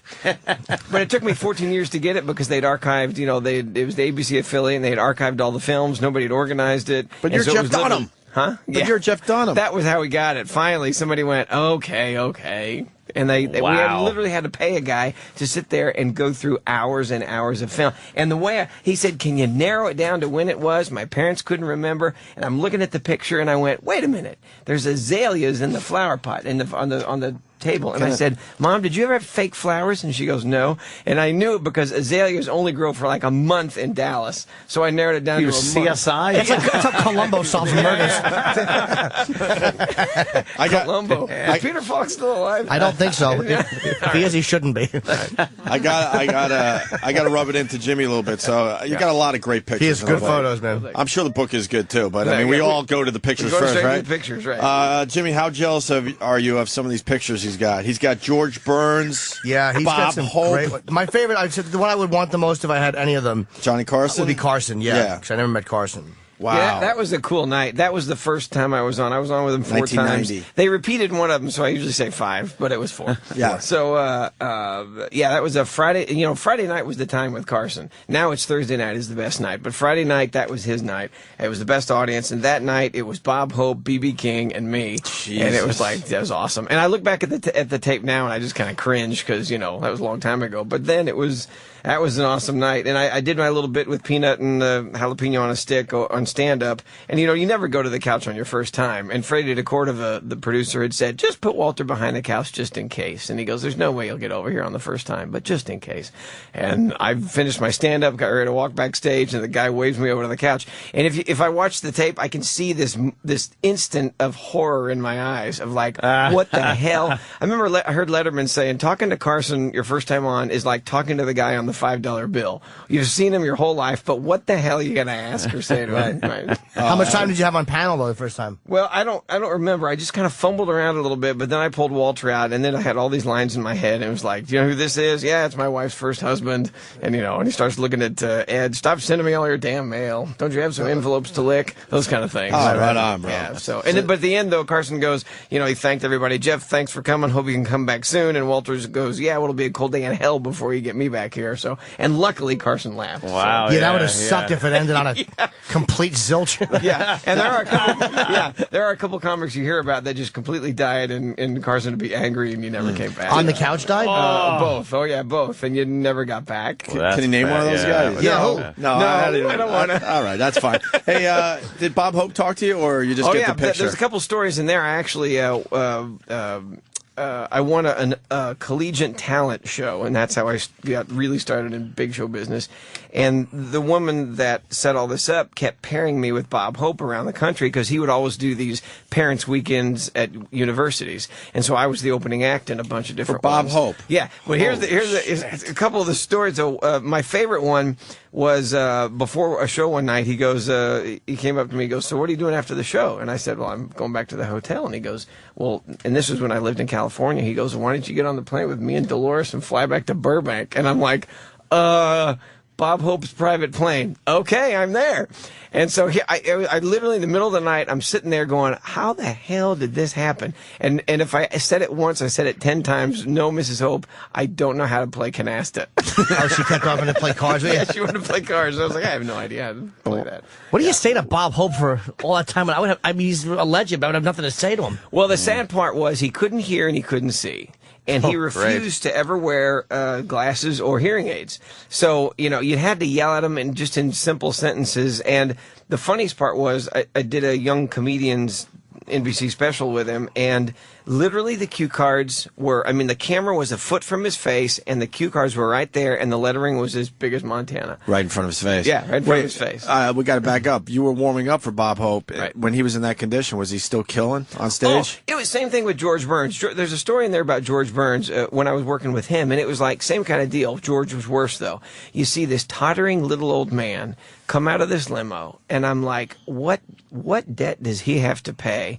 How much money does he owe that he has to do this? And he shuffles, he can barely walk, and there's thousands of people waiting to see him, and I'm like, I don't even want to see this. This is going to be horrible. Then the light goes on, the microphone turns on, he grabs his cigar, he goes in the middle of the stage, and it was like somebody hit him with defibrillators. The guy was just like walking around on the stage, telling jokes, and the timing was there, and it was, and then he'd walk off stage, spotlight go off, and there's this little old man. Old-fashioned show business. That's exactly right. But the Bob show Hope must go on, right? Bob Hope was different because he had his conductor, his piano player, and when he'd forget what the next joke was, he'd walk over to the piano player would whisper it to him, and they'd walk back to the mic and tell the joke. Wow. Well, Rickles is still sharp. At his age, in his mid-80s, a lot of those guys, right? comedians have a long fucking life. But it looks like George Burns just waited all day to have that 1 hour of energy. Right. Right? Yeah. Just got it together for the hour on stage. And you can see in this picture, that's what the caption was, you can see how excited he is to meet me. He's like, somebody snapped this picture, and he's just like... 1984. Yeah, he's like, good God, this guy's like, one more photo. You can't tell what Burns is thinking. You can tell he's not thrilled. Exactly. It's a very mediocre look on George Burns' face. Many of the pictures you have, Jim. I've never had a happy celebrity in a photo. Mickey Rooney, I was on the road with him. Do you remember a musical called Sugar Babies? Yeah. No, the name, Broadway never back saw in it. Back in the 80s. Was it good? Yeah, what they did I remember was... that one. Who was the woman that was in it? Ann Miller. Ann Miller, right. Sugar baby's a term, by the way, that a girl refers to herself when she has a sugar daddy. That's what a prostitute would put out on Craigslist. I'm a sugar baby. Yeah. Oh, you know that? Is that right? Yeah. I didn't know it was a musical. I didn't know that. Yeah. All right. But on the road with him for a year, and it was, the guy's nuts. Frickin' nuts. And he's 4 feet tall. Oh, he's tiny. And after I was in the show for about a week, he called me into his dressing room, and he goes, and I was doing pretty well, even with these old audiences, and he says, remember, stuck his finger in my face, and he goes, remember, the only reason you're here is so I can change clothes. Wow. What a dick. Put me in my place, and I just went, yes, sir. All right. Thank you, sir. Yeah, what do you say to that, right? Yeah. You need the gig. Or want the gig. He was kind of right. I mean, you know what I mean? So there was a variety act there just so he could change clothes for the next sketch. Yeah, you were a time buffer. Exactly. You don't have to say that, though. Yeah, exactly. He was a dick. I met him but here. He's known to be like really abrasive. He found that I was a dirty comic, and he wasn't mean to me. But we took a photo together, and then someone's like, Mickey goes, give me a joke. This is recently, before his 90th birthday. I'm like, look, dude, you would not enjoy what I have to give you, Mickey. Trust me. I'm dirty. And he goes, oh, you should. And instead of laughing it off, he's like, you shouldn't curse. You'll lose the audience. Blah, blah, blah. It's like, shut up. Shut your face. But he was nuts. I mean, the guy... You wish, even when you're 50, you have the energy this guy had at 65. Rooney. I mean, Screw good Mickey God. Rooney. Yeah, but to carry on a conversation with him was just to listen. You never got a word in. Yeah, he holds court, right? One of those guys. Oh, absolutely. Yeah. And it's amazing. I'm very tough here with what I should have said to Mickey Rooney, but I actually listened to his lecture. I was like, oh, you're right. I shouldn't curse. Like a fucking worm that I was. Then he walked away. Thank you. I just took my lesson. For the advice. Yeah, good point. I'm looking at another picture here that is just frightening. Uh-oh. You build your own choppers? Oh, yeah. What the fuck's wrong with you? When did you start that hobby? Go look at rotorway.com. It's like, oh boy. It's now this company's been in business for decades. They build kit helicopters. It seats 2 people, goes 100 miles an hour. I'm working on the 4th one right now. I'll build them, fly them for a few hundred hours, and sell them, and go do another one. They are pretty cool. You build them from scratch? From the kit, yeah. That's good. It worked out well for John Denver. What's the matter with you? Well, John Denver didn't build his. You know how much money you got? What are you, nuts? No, it's fun. I don't have much time anymore. But yeah, we know how much he has. He builds his own helicopter. Oh, I get it. As a hobby. Yeah, built 4 helicopters. But I know when we were like fired for 2 years, I built radio control helicopters. He's building the real thing. I could not imagine building the real thing. Did you get good at flying them? Yeah, not too bad by the end of our time off. Sure. Right. Got pretty good. But the question I have is, okay, now you've been doing it since, what, 1985? We're doing what? Building helicopters? Yeah. Choppers? So 25 years, 86, right? But wow, damn. The first one you built, you were brave enough to try it out? Well, what you do is you go to the factory and they give you, you earn you get your license, and they teach you to hover. Then you go home and you master the hovering on your how high, Jeff? How high? 18 inches to 3 feet. Anything above 3 feet. Piece of cake. Anything above 3 feet, the engine goes out and you're going to bend something. But, yeah, the first time, there's an air scoop underneath the belly of the helicopter, and I built the whole thing. And so the first time I'm out there and I get to hovering, and I'm hovering around, and I'd forgotten that I'd left a couple of bolts in that air scoop. So here I am hovering, I lift off, I move over, and there's a pile of bolts on the ground. It's like, what the? Yeah, so, not good. Damn, not good. Right. And now you're to the I point... did crash it once. Really? That story's in there. Yeah, I almost killed myself. You don't once. have to give away all the stories, because you want people to buy the book. But yeah, I did roll it up in a little ball and got a concussion and was out in the middle of nowhere. And, but now you're really good at flying these things, obviously. I guess. You never know what. He was just a helicopter. What are you going to do? It's not much. Once that engine goes out, there's got nothing one you shot. can really do. Yeah, you got one shot. Right. Well, same with an airplane. You got one shot. Little collective, right at the right time. Right. One shot. So. Anyway. And these go how high? Oh, the ceiling on them is 10,000 feet, but Jesus! But anything above that, and you can't think straight because there's no more oxygen. How high have you taken yours? I actually took it up to about 8,000 feet once, and I called my instructor back, and I told him, and he goes, "Why? Why?" And this was at sea level. I went from sea level to 8,000 feet. He goes, "Why did you do that?" And I went, "Just because I wanted to see if it could." And and what if it couldn't? Yeah, he was not. By that time, though, literally in the middle of the summer, I don't know what the temperature was, but the gauges started freezing up, and at that height. Oh yeah, at that altitude, even in the middle of the summer in Texas, it was like So anyway, who knew about that? Yeah, damn, building his own choppers. That's pretty cool. Yeah. It is cool. I don't have the balls to do that. No fucking way, man. Is this your first book? By the way, before I ask you also, I saw a photo on the tour bus, which has like the a little work area. Do you build your own? Build the dummies. And Ahmed is the one that obviously has gotten me kind of where I am now. But I just finished painting him yesterday. But Ahmed now has a son, and it's wrong. He's the half-dead terrorist. He's like half skeleton, half real face. I like the fact you named him Ahmed too. That's great.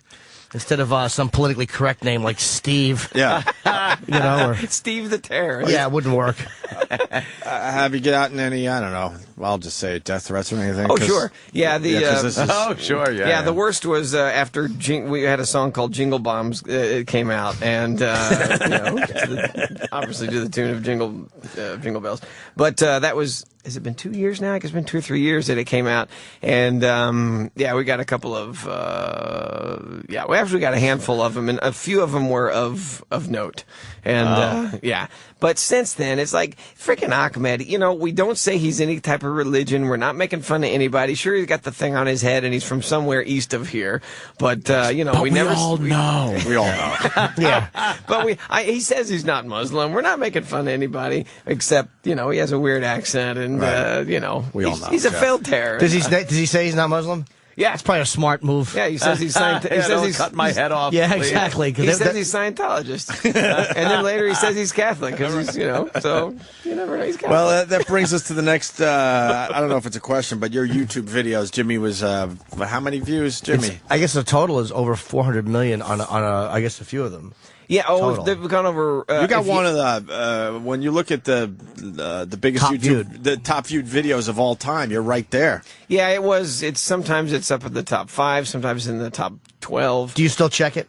You do. Not as much as I used to. But you do. No, because it started We all going check down our a little numbers. bit because Justin Bieber came along and Fuck zoomed to the Justin top. Bieber. And then what's the other one? The Lady baby, Gaga. the laughing baby. Oh, and Lady Gaga. Oh, yeah, Charlie the Bit My laughing Finger. baby. Charlie Bit My Finger. Yeah. See, Charlie Bit My Finger deserves to be up there, though. He knows awesome. all the top videos. Of course. What, your top video, how many views?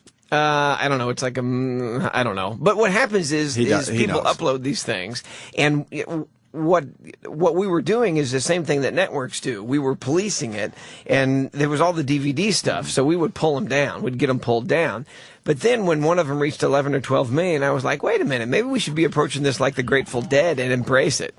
So we left a few of them up there, and this one, we don't even know who this guy is, posted this thing, and it's gone up to 120 million something or other views. Oh, my God. I don't know, whatever. That's but unbelievable. yeah, it's nuts. And what's cool is it's a 10-minute video. It's not like 30 seconds or 2 minutes. People you sit there and watch. Yeah, that's the damn one thing. we've all seen. What did that take? Did that take you like from this size theater to that size theater, or from clubs into theaters? No, that was when the Comedy Central thing came along. We had the first DVD in 06, and that was Arguing with Myself, and that did not have Ahmed. But then we did Spark of Insanity, which had Ahmed, and that came out in the fall of 07.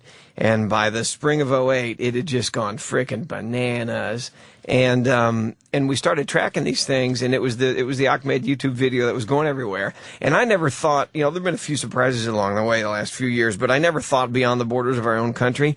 But we started tracking these things to see where the hits were coming from, and it was mainly our U.S. military all over the world. And then it would spill out into the other countries. And then it was like, and then we would started tracking the Google hits.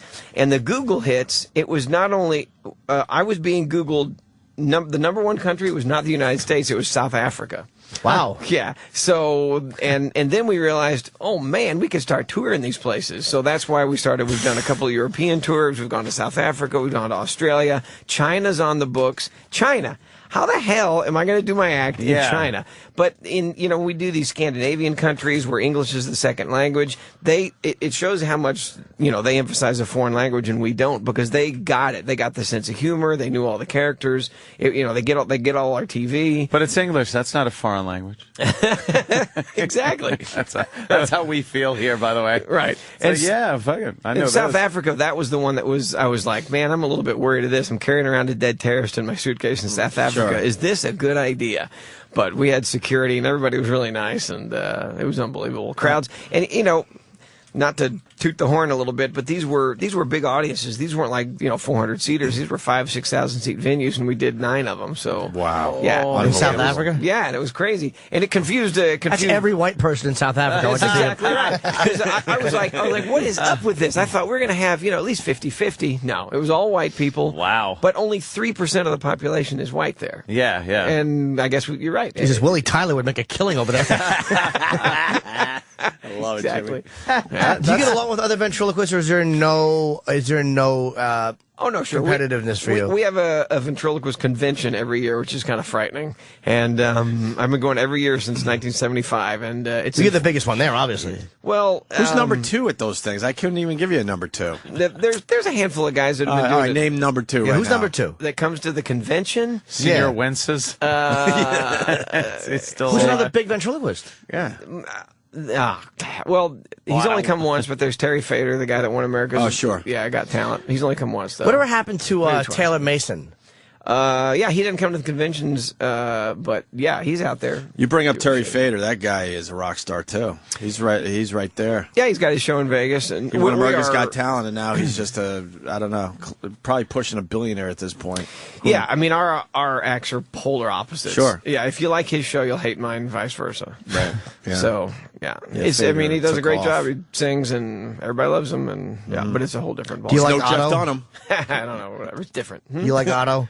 Oh yeah, Otto and George, they're awesome, man. I used to carry a couple of Otto's audio clips on my laptop. Just ones you don't want to repeat in mixed company. It's awesome. I haven't seen him in a while. He's doing well. He was in the other day. We should probably have him in today just to say hi. He's bitter. He's bitter. Didn't he sell the original George to like David Copperfield or something? Or a copy. Copperfield loved him and was kind of obsessed with him. Right. I don't know. And then he bought a new George, yeah. Yeah, he had a new George made. He's got the head moving. He's got a whole bunch of stuff going on. Otto should just be bigger than he is. We've been saying it for years. We did, But he's, filthy. He's a stick man. Yeah. In a good way. Hilarious. But everybody, he's a guy that all comedians love him. Yeah. I've never heard one comedian not like Say, I Otto. hate that guy, right? No, I mean, or not think he's funny. Not one comic. This is what he hates as a ventriloquist. He hates when people not refer to the puppet as a dummy, but when they refer to it as an outside, like, hey, is George going to drive? He really wants to spit on people. Does that annoy you? Is there a way people will refer to your dummies that really just annoys the shit out of you? Well, it's funny because people that, if they're around me or us, management or whatever, family, we start. Notice I said management before family. How sad is that? Yeah. Smart, actually. Family doesn't put you in arenas.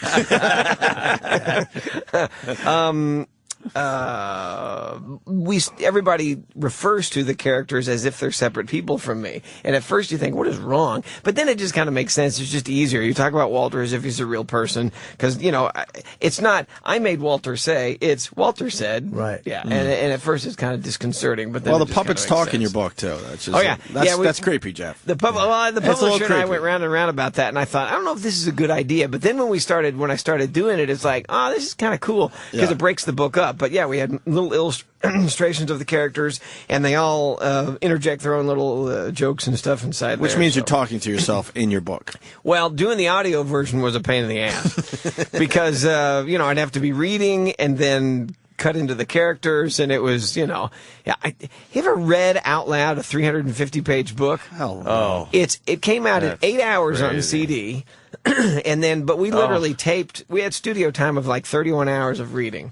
Because, they go, oh, no, do that one again. Damn the worst. Yeah, it's awful. Did you do yours, Jimmy? I did the first one on audio, and I never promoted it because I didn't like it. I should not have allowed someone as a stand-up to dictate how I spoke. Oh, really? Like, you know what I mean? Like, slow it down. It's like, that's not the way it's delivered. Right. And then we came home. Perfect. How long that's a big laugh getter. How long did it take you to do yours, Jimmy? My days. I was going back in after radio. I was going to do it. I can't imagine. Yeah, and then my voice always cracks Jeff. anyway. It would take me a year. Right.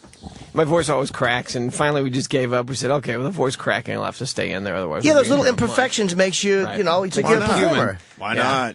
Yeah. And you broke into movies, obviously? Not really. I mean, I had a very small, teeny, tiny role in that thing. That's a start. But yeah, can I tell you?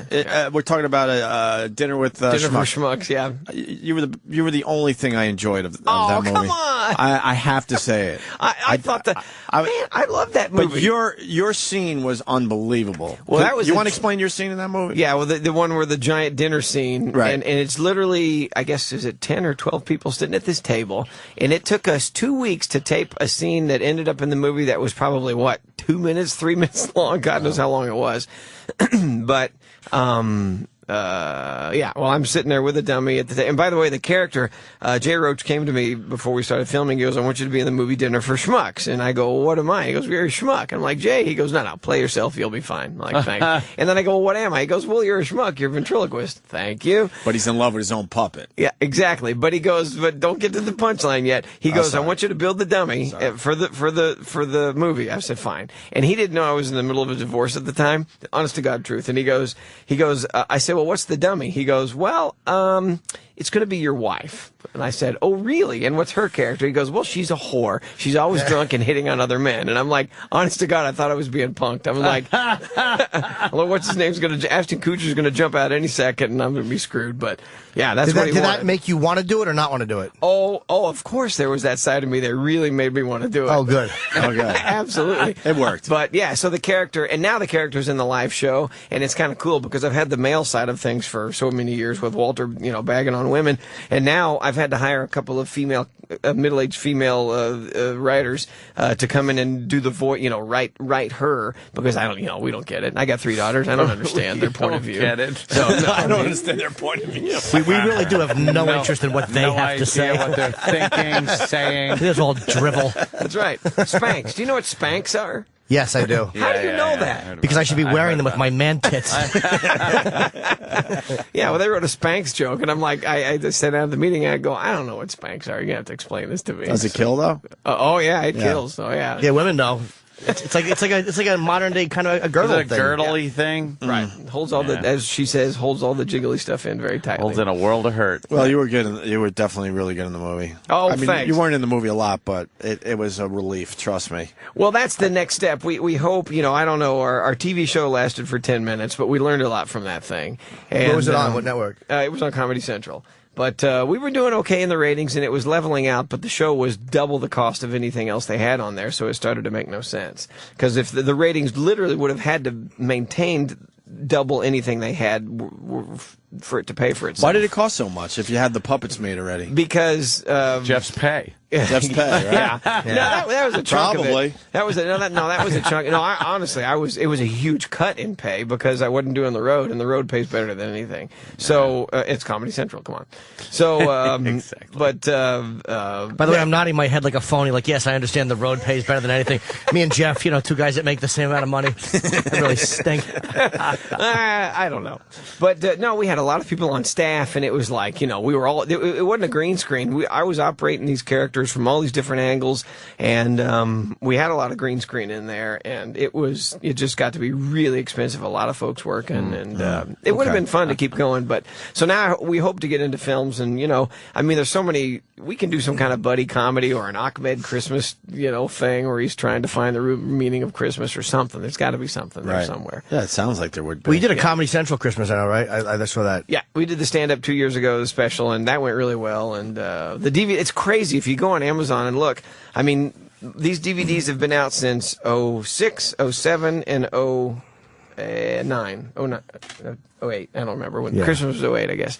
Yeah, but they're still, when you go to stand-up comedy, they still have been in the top 10 for that long. Wow. Yeah, it's nuts. I don't get it. Yeah, I don't get it. I don't get it. Why? Really Why don't you get it? But I don't know, because you're massively successful, and you don't get it. Yeah, I know, but it's just the fans are everything, and they keep coming out, and I do treat it like a business. Well, what do you think it is? I think it's the fact that I'm, as a stand-up, am able to just. They love the characters and they love the comedy and they love the situation, and it's something completely different. And I've always felt that I'm doing stand-up comedy in dialogue form, and that's the only difference. Most guys are monologists, and I happen to be doing dialogue. And I think that because of the characters of what they are, I'm able to push things a little further. I mean, you're not going to find a stand-up comic dressing up like a terrorist and jumping around on stage and saying, "I'm going to kill you." His career would last not very long. Did you ever do stand-up without the puppets? Yeah, I do my first 10, 15 minutes of the show, but I've never done stand-up on my. It's like there's too many great guys out there doing stand-up. Why do I need to start? But you do a little bit before. Yeah, just to set my character and let people know that I'm a person. I've never seen a Jeff Dunham show. I want to go now. I haven't either. But I'm happy for him. As a fellow comic, it's always good to see guys doing 6,000 seats. Yeah. I'm looking for a rope right now for myself. 6,000 seats on a Tuesday night, It's amazing. Did you ever have to go through that ventriloquist or crazy thing growing up? And yeah, it's a little awkward when you're in your teens with a dummy. People kind of look. Oh yeah, no, I don't think sad. it's a chick magnet. No, it's a sad thing. Here's the worst. Here's the worst / best story. When I was in junior high school, I didn't have the $50 to go to the studio to have my headshots taken. So I would show up at school on school picture day. I would always show up with a dummy. And the guy would go, "What?" And I go, "Can't I just have the school picture taken with a dummy?" The photographer would go, "Okay," he'd back up 3 feet and take the shot. And I did that every year from 7th grade through 12th grade. I was sitting down with my daughters a couple of years ago looking at the yearbooks, and they were horrified to see that every single school picture I had with me with a dummy is the saddest thing ever. Wow, that is. It's really sad. Yeah, it's like realizing that you're living with a psychopath. And it goes way. It's like when Shelley Duvall was reading Nicholson's book, and she realized he was nuts all along. But see, the reason I think I didn't get beat up on a regular basis is because I get up on stage and I do what no one else could. I'd make fun of the principal, I'd make fun of the teachers, I'd make fun of the school food, so I'd make fun of the stuff that nobody else could say. All through the dummy. All through the dummy, so there was a level, I guess a kind of level of coolness there, so I didn't get beat up all the time. Did you see Magic growing up? Absolutely. I took a girl to the movie Magic. That was 1978. That's with Anthony Hopkins, Burgess Meredith, and Margaret. And he, of course, is the crazy ventriloquist that ends up, Fats. killing his Fats is the dummy. That's right. And I took a girl to that, and she never spoke to me again afterwards. Yeah, so, it's a creepy movie. Yeah. I don't know if it holds up. I haven't seen it in many years. I haven't seen it in a long, long time. It was great at the time. Well, the best thing in the movie, though, to me, was the trailer. It was just the dummy. Abracadabra, I sit on his knee. Yeah. Mm-hmm. You're dead. Yeah, you are. Didn't he say, Hocus Pocus, you're dead. We are dead. Right? Yeah. Or we are dead. Yeah. Hey, can we see? I got to see the dummy. You got to do what? You got to see Walter. I got to see Walter. See, after all this, I have to. You brought it in here. Yeah. Do you remember talking to us? It's a story I tell all the time, and you probably don't, and that's fine. Right. We were doing radio in Boston, and you called our show, and you were doing the whole thing. I think it was Walter. Right. And we stopped you and said, "Are you sitting in a hotel room by yourself with the dummy, or are you just doing his lines?" And you're like, Yeah, I'm here with the actual puppet doing this phone interview. That was, of course, a lie. Yes, I never sit alone in the hotel. But when I go to the studios, I do carry him with me. But you'll do it alone on the phone? On the phone, yeah. You don't actually need the puppet to do his lines. No, I don't do that. Yeah. I've been meaning to ask you this for years because we tell this story every once in a while. Well, still the funniest thing to me, though, is when I go in the studio and the engineer will come in or whoever, even the jock, and they'll push the microphone and they'll get two mics and push one in front of the dummy. In front and of the it's dummy. Like, we're all adults here. There's no real sound coming out of that. Sound doesn't come puppet. out of the mouth. Right. No. Yeah, but thanks for believing in the magic. But I don't know, but when we had Otto and George on at NEW, we took a break, right? Commercial, and we're all just doing our thing, what we do, right? Right. And we look over and we see that George is reading the newspaper, and Otto wasn't. And the eyes are going back and forth. We didn't know Otto that well at this point. Yeah. Like, what is that about? And we don't know. We don't know if he was fucking with us. Like, I'm going to really fucking play this up for these guys. Yeah. Well, yeah. There's a story in that book. One of the at the ventriloquist convention one year, there's a woman, and I called her Fran in the book. That was not her name, but she showed up at the convention one year, and she had an exact duplicate of Fats, full size and everything. That head is huge on that dummy. So she shows up with it, and she would just carry this dummy around everywhere, to the coffee shop, everywhere. And one day I was walking down a row of hotel rooms and happened to glance over at the open door, and there was Fats in bed with the covers pulled up and the TV was on, and she was walking out the door by herself. And I stopped and I went, so Fats is watching TV? She goes, oh, he loves watching television. And this one was freaking serious. And she goes, and he has the best though is he has a car seat and he drives around with me. And I'm like, this lady's nutso. She never came back. But yeah, what a kook. You know whatever happened to her? I have no idea. No idea. Okay, Fats killed her. Yeah, obviously. What do you think happens with that? Where it's somebody like really wants to humanize it, so they don't realize that they're doing it. There's got to be some kind of psychology to that. Yeah, ventriloquists are an odd breed. Well, every art, every whatever, even stamp collectors, there's always the weirdos in the group, right? The ones that are way too serious about it. And that's what it is. We have 400 people that show up every year, and 8 of us are full-timers, and the other 392 are the weekend warriors that do one show a month and are way too serious about it. They're not dummies, they're figures. You don't have to be. You don't have to go to those conventions anymore, Jeff. Someone's got to tell you. Enough of those people. Okay, you're touring the world now. Yeah, but I was there. I grew up at those things. I learned a lot, so I do actually go every year and give a lecture or two. And he's the king of them, though, man. He's the king. Now, how could you not go somewhere? There was a time you were going to the conventions as a single guy. Did you get some action? Conventions are known for this stuff. Yeah, you got a good story there. Do you really want to be the guy that slept with the nutty ventriloquist? I don't know. Not me. Because I'm not going to find the chick. Oh, there's other things. Yeah, I'm not going to find the chick ventriloquist. Oh, he's got to go? Yeah. No, there are couples that show up that are married couples that are ventriloquists that do their act together, and you just want to go, oh man, come on. That's no bueno. How horrible. That would be Rich and Bonnie if they were ventriloquists. Exactly. Her with that idiot on her lap. Yeah. But not to get back to it, but all this stuff is in the book, and again, I'm very proud. No, we're happy for you, This is your first book, right? Yeah, and there's some funny stuff in there. There's some poignant stuff. I go through the divorce. That's always horrible, especially with 3 kids involved. And did she kill you? Did she kill you? What do you mean? Did she kill me? Oh, in that part of it? Oh, it's knowing that you have 3 daughters, did she go a little easy on you? Oh no, it's and somebody asked me the other day. They said, "Say, doing what you do, what is the most difficult word to say?" And I said, "Well, alimony." You knew her before you were famous? Did you know her before you were really famous? Oh, yeah, I was on Carson and all that stuff long before I met her. So at least all these characters and stuff. But she helped build, the dummies, right? Man, she helped write the act. Ant right? went through the same thing, Jeff. Yeah, so I went he through can that. speak your language. That was fascinating. So you were no one before she came into your life. I was putting How did in they get air away with conditioning that? and heating ductwork But when were we you- were married. were you really? Yeah. Oh, see, now that wasn't the way it was with me. I was off and going, and everything was going off and sailing long before I met her. Well, thank God you had a prenup, though. At least you had that to take care of things. Oh, dude, why do you got to drive a knife? No, we married for love, of course. Does she do commercials for the lottery? Her and my wife? Exactly. Ding, Oh, ding, ding. he got killed. yeah. That's why he's touring the world. Trying to get his money back. Well, it does suck. That check every month is like, son of a gun. Damn, at least I was able to leave my dummy behind, though. You still have to pick one up. That's right. Yeah. Are you still friends at all, or is that tough? She is. I have moved on, and I'm very happy. I have a girlfriend. We've been dating a while. Nice. And we go everywhere and do everything together, and it's a blast. And the other side of things is just, I don't want to take too much. My 3 daughters are still there, but there's a bit of anger there. Some people have a tougher time moving on. Okay. In life. In You're life. Exactly right. That's good. Thank you, Jim. That's perfect. Some people have a tougher time. I don't know if you can answer this. Who ended the marriage? It was kind of mutual. So why the anger then? One side's always a little more mutual than the other. Yeah, exactly. One side can still go out and fuck a lot younger people because one side makes millions. Honest to God, 2 years later, yesterday morning, she actually tried to run me off the road.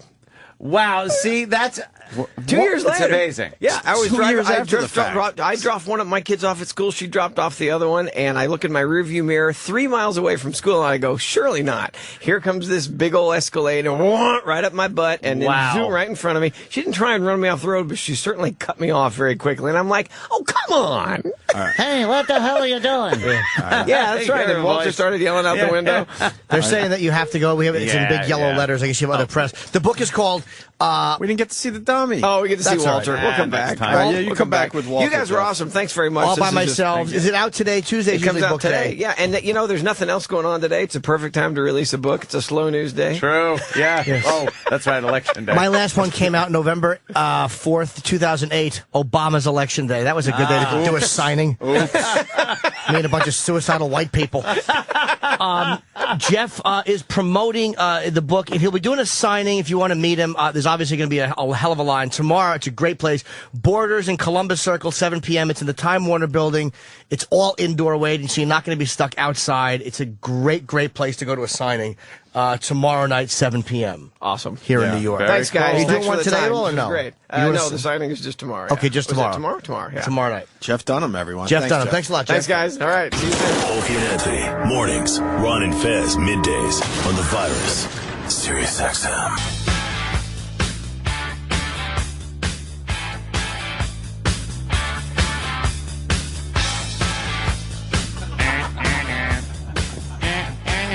Right on about Jeff Dunham. I liked him. He was great. Yeah, I like that he didn't do any dummy act stuff. Yeah, He's he's just talking about himself. He's more edgy than we think. I like that.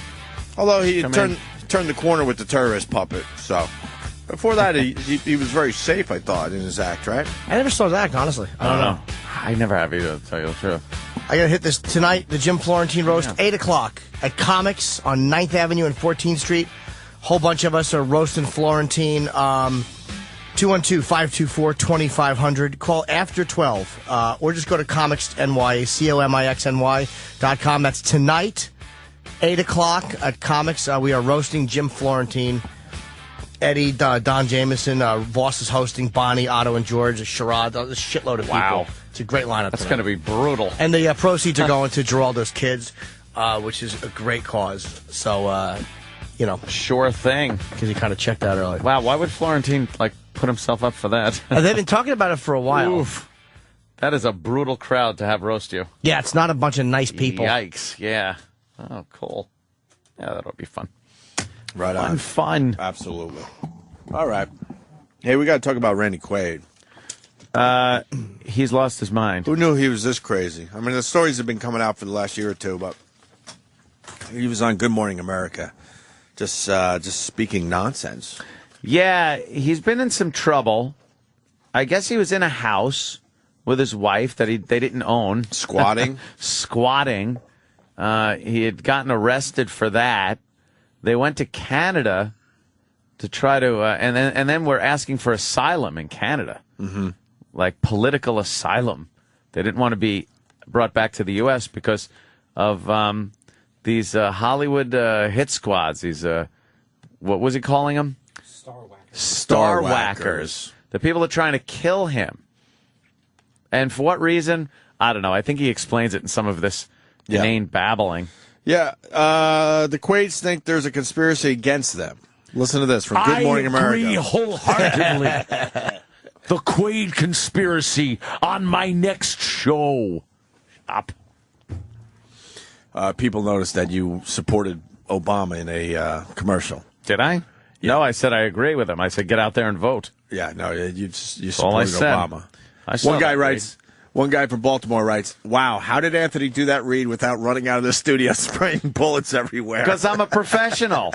It said it's the AOL.com thing. It said a new feature that gives an open mic to President Obama, Hollywood, and everyone in between. And then later on... You don't want Obama to have an open mic, though. It said an exclusive, President Obama with an exclusive AOL open mic on the election and the importance of getting the vote out. And that's all I'm saying is it is very important to get the vote out. Get it out, and get out his Democratic majority in the House. His people. His peeps. Get him out. They noticed, though. Yeah, I know. They noticed that. Anytime I have to say Obama without going, ugh, after it. I know. They noticed that you probably had a tough time with that read. I'm a professional. I rise above. Here's Randy Quaid on GMA. He's a Golden Globe winner, best known as Cousin Eddie in Christmas Vacation. But lately, actor Randy Quaid has watched his own life play out like a bad Hollywood movie.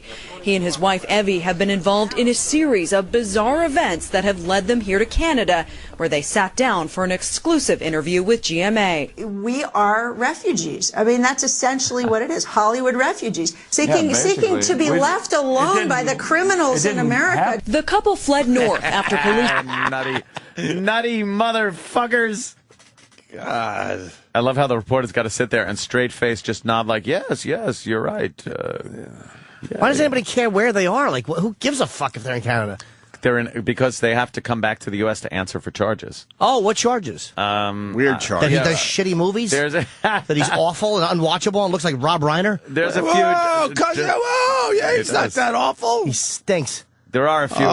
you're hurting a lot of the... Randy Quaid? What's he done? You're hurting the vacation people out there. Oh, please. I hated his wacky characters and everything. You didn't like him? Fucking hate. Look, he's a way better actor than I am, but who isn't? You didn't like him in Christmas Vacation? No, Daddy's home. I fucking hate him. You're not a Randy Quaid fan either? No. Not even in the vacation movies? No, I liked him in, like, I think the one where they went to Vegas. That was kind of funny. Where the white bucks. Is Vegas Vacation good? No, it's not. But he had a couple of funny lines in it. Yeah. Okay. I liked his characters. His character. Cactus. North after police say they broke into, trashed, and then lived in someone else's home in Santa Barbara. In this audio obtained by TMZ, Evie Quaid can be heard screaming during her arrest.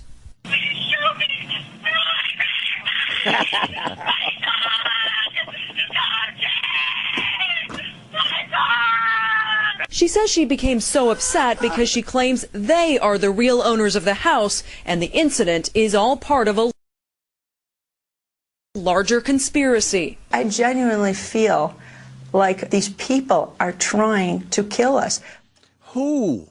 And how Hollywood insiders, Opie. And how could they say it's their house? Was it their house? There's a plot to kill the Quaids. I've seen it before. I'm driving. Let's talk to the Quaids. Shut up.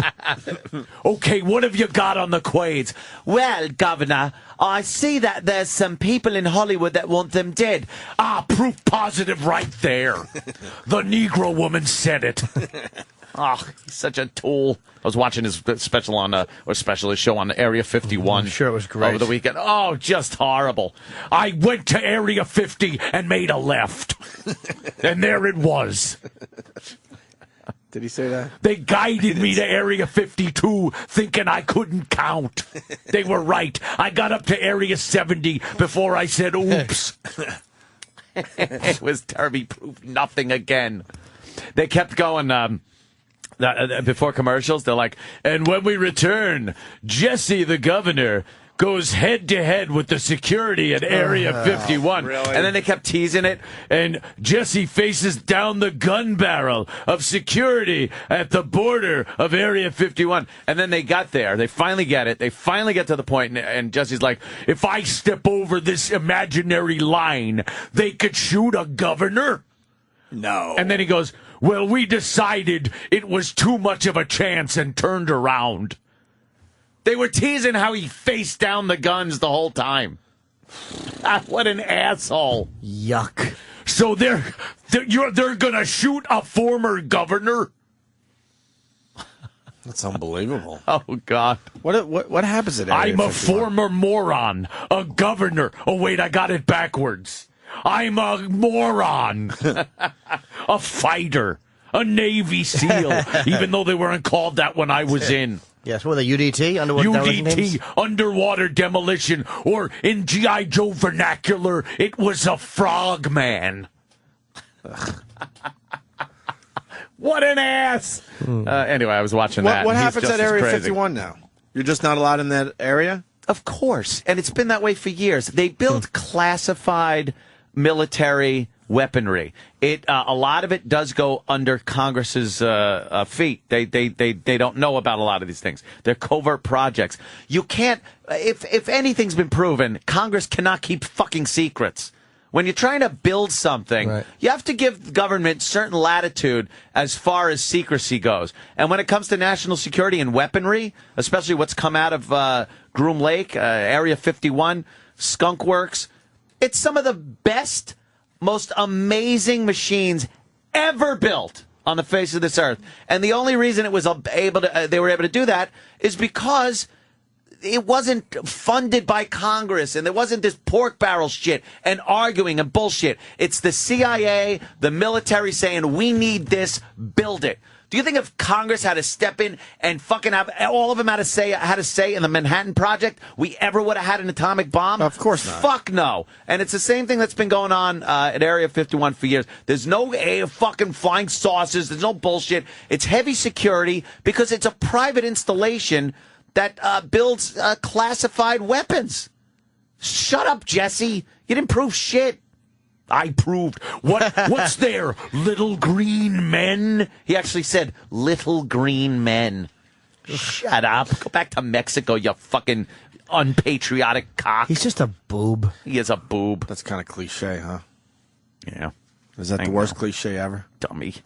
Hey, Troy likes that show? Anthony's on the Area 51 payroll. Wait, Troy likes Conspiracy with Ventura?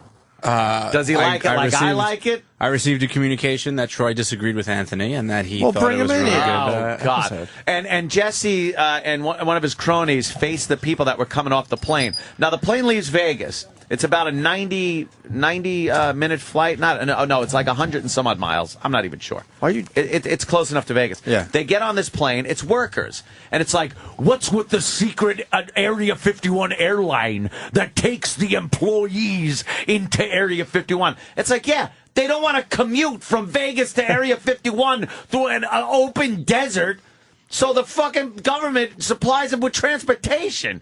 It's not some big, they're not on there fucking talking. They're probably talking about what you got for lunch there, Pete. Maybe they're bringing in the aliens that way. Yes, the aliens. Why are you dressed like that? We do morning radio.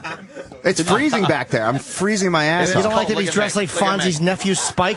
You got like a leather jacket on, like you. Did you come from a bar or something? No, this is a jacket I wear. This is how you dress in the morning? Well, this is the jacket I wear in. That seems exhausting. It's like a leather It's just a blazer jacket. or something. Oh, yeah. It does. It's like brown leather jacket. There's nothing wrong with it. No, It looks thank hip. you. Thanks, man. Looks cool. Sam?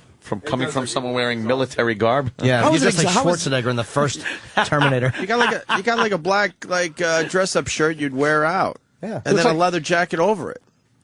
Looks like Tyler Durden. What? Yeah, you got a little Tyler shit, Durden that's in good. you. What's wrong with wearing a button-up shirt? Everything. I don't know. Look how we dress. Just but fit in, will you? It's different. Troy, you could just fucking lay in and say, hey, at least one person wants to look good here in the morning. Well, it's nothing wrong with taking a little pride in your appearance. You know what I mean? looks like Tyler Durden. Look, he's wearing Tyler Durden's fucking shit. That's how you came to work. Oh, that's perfect. Good call. That's how you came to work. Damn. I'll take that as a compliment. Yeah, but all right, whatever. It's fine. Whatever.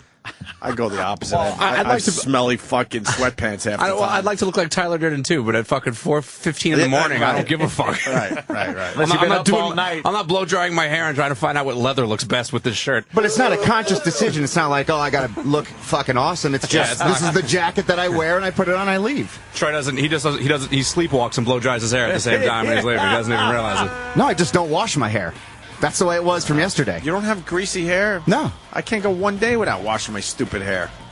Gets all greasy and shit. I just get up and just go. Fuck it. Yeah. Get up and go. Right on, man. You like Conspiracy with Jesse Ventura? Well, I mean, it's bad acting. It's terrible. But I don't know. I kind of get off on some of the conspiracy shit. You don't see every single episode as loaded with just bullshit, teases for things that never materialize, uncredible witnesses that he digs up out of nowhere that if you Google their names, which I do, I Google their names, I see what their background is, they all are not involved with anything having to do with the subject matter. And they don't ever seem real. They seem like they're acting. They seem professional speakers. You know what I mean? They speak very clearly. Why is Sam making a commotion? Troy's bullshitting because he's in the studio with you guys. No, I just said I liked it. That's why I came in here. No, Troy. Oh, we were able to turn you that quickly? It must be some kind of mind control.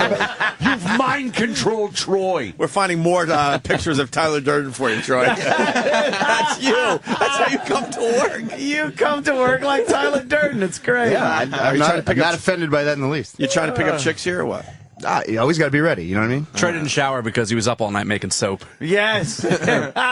Sam, what? He's a big Troy fan of this show. Loves the show, and he completely buys everything. You buy No. That's not true. That's not true. Did you see the Area 51 I did. one? I now, did. what was your take on that? What was your take on everything? What Jesse was doing, what the witnesses were saying, people that have been on the inside. But see, I like the idea of that. I like the idea of something crazy's going on there. Everyone likes the idea. You know, I love the idea. I would love to think that flying saucers crashed at Roswell. They were brought into Area 51, and they still are going through the technology and just using it for our own military now.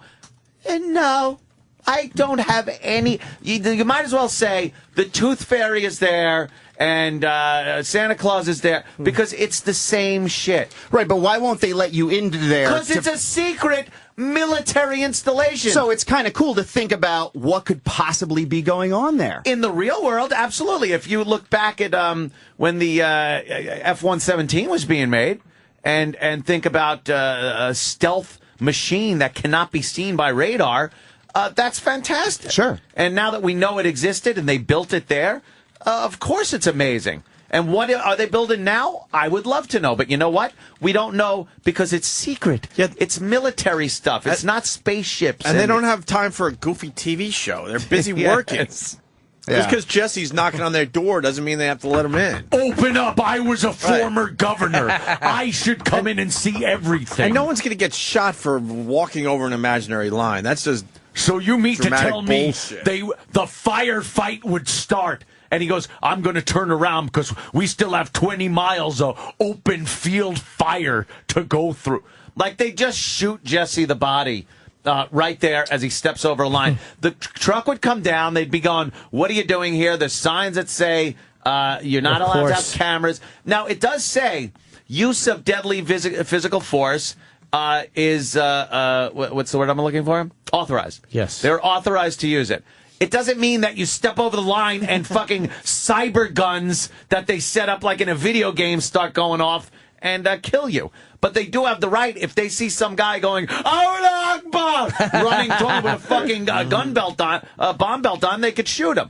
But Jesse with a camera crew, I don't think they're going to open fire on Jesse the body. You know that Troy is a 9/11 truther, right? No. I've never claimed to be a truther. Get out. You're putting words in my mouth. We've had this. Man. 7, the gatekeeper. He wants to know what happened to whatever Tower 7 or whatever building. tower. It's Building 7. Yeah, he wants to know what happened. Got hit by giant chunks of building, started on fire, and fell down. Well, I mean, that's what some people say. Some people say it's controlled. That's what happened. There's only proof that happened, by the way. Well, it's one of those things where I'm not a demolition expert. I haven't done the research myself. Yeah, you know what? I'm not either. Well, but I'm the one that brought it up, Danny, so I'm just here defending it. So tell Sam to shut the fuck up. I'm just saying. I mean, you can't say something like that and say, well, I'm not a demolition expert. Well, then you should. So I'm not allowed to find it fascinating? You can find it fascinating. So what's wrong with that? You shouldn't find it truthful. Who's finding it truthful? He put words in my mouth. Okay. He's the one calling me a truther. Go ahead. Ready? You shouldn't be conspiring that Building 7 fell for any other reason if you're not a demo expert. Well, I'm just saying, I look at both sides and I go, well, they make some interesting points here. That's all I'm saying. Have you ever watched any shows on Discovery? And this is pre-2001, pre-9/11. It isn't now something that's just being set up for propaganda.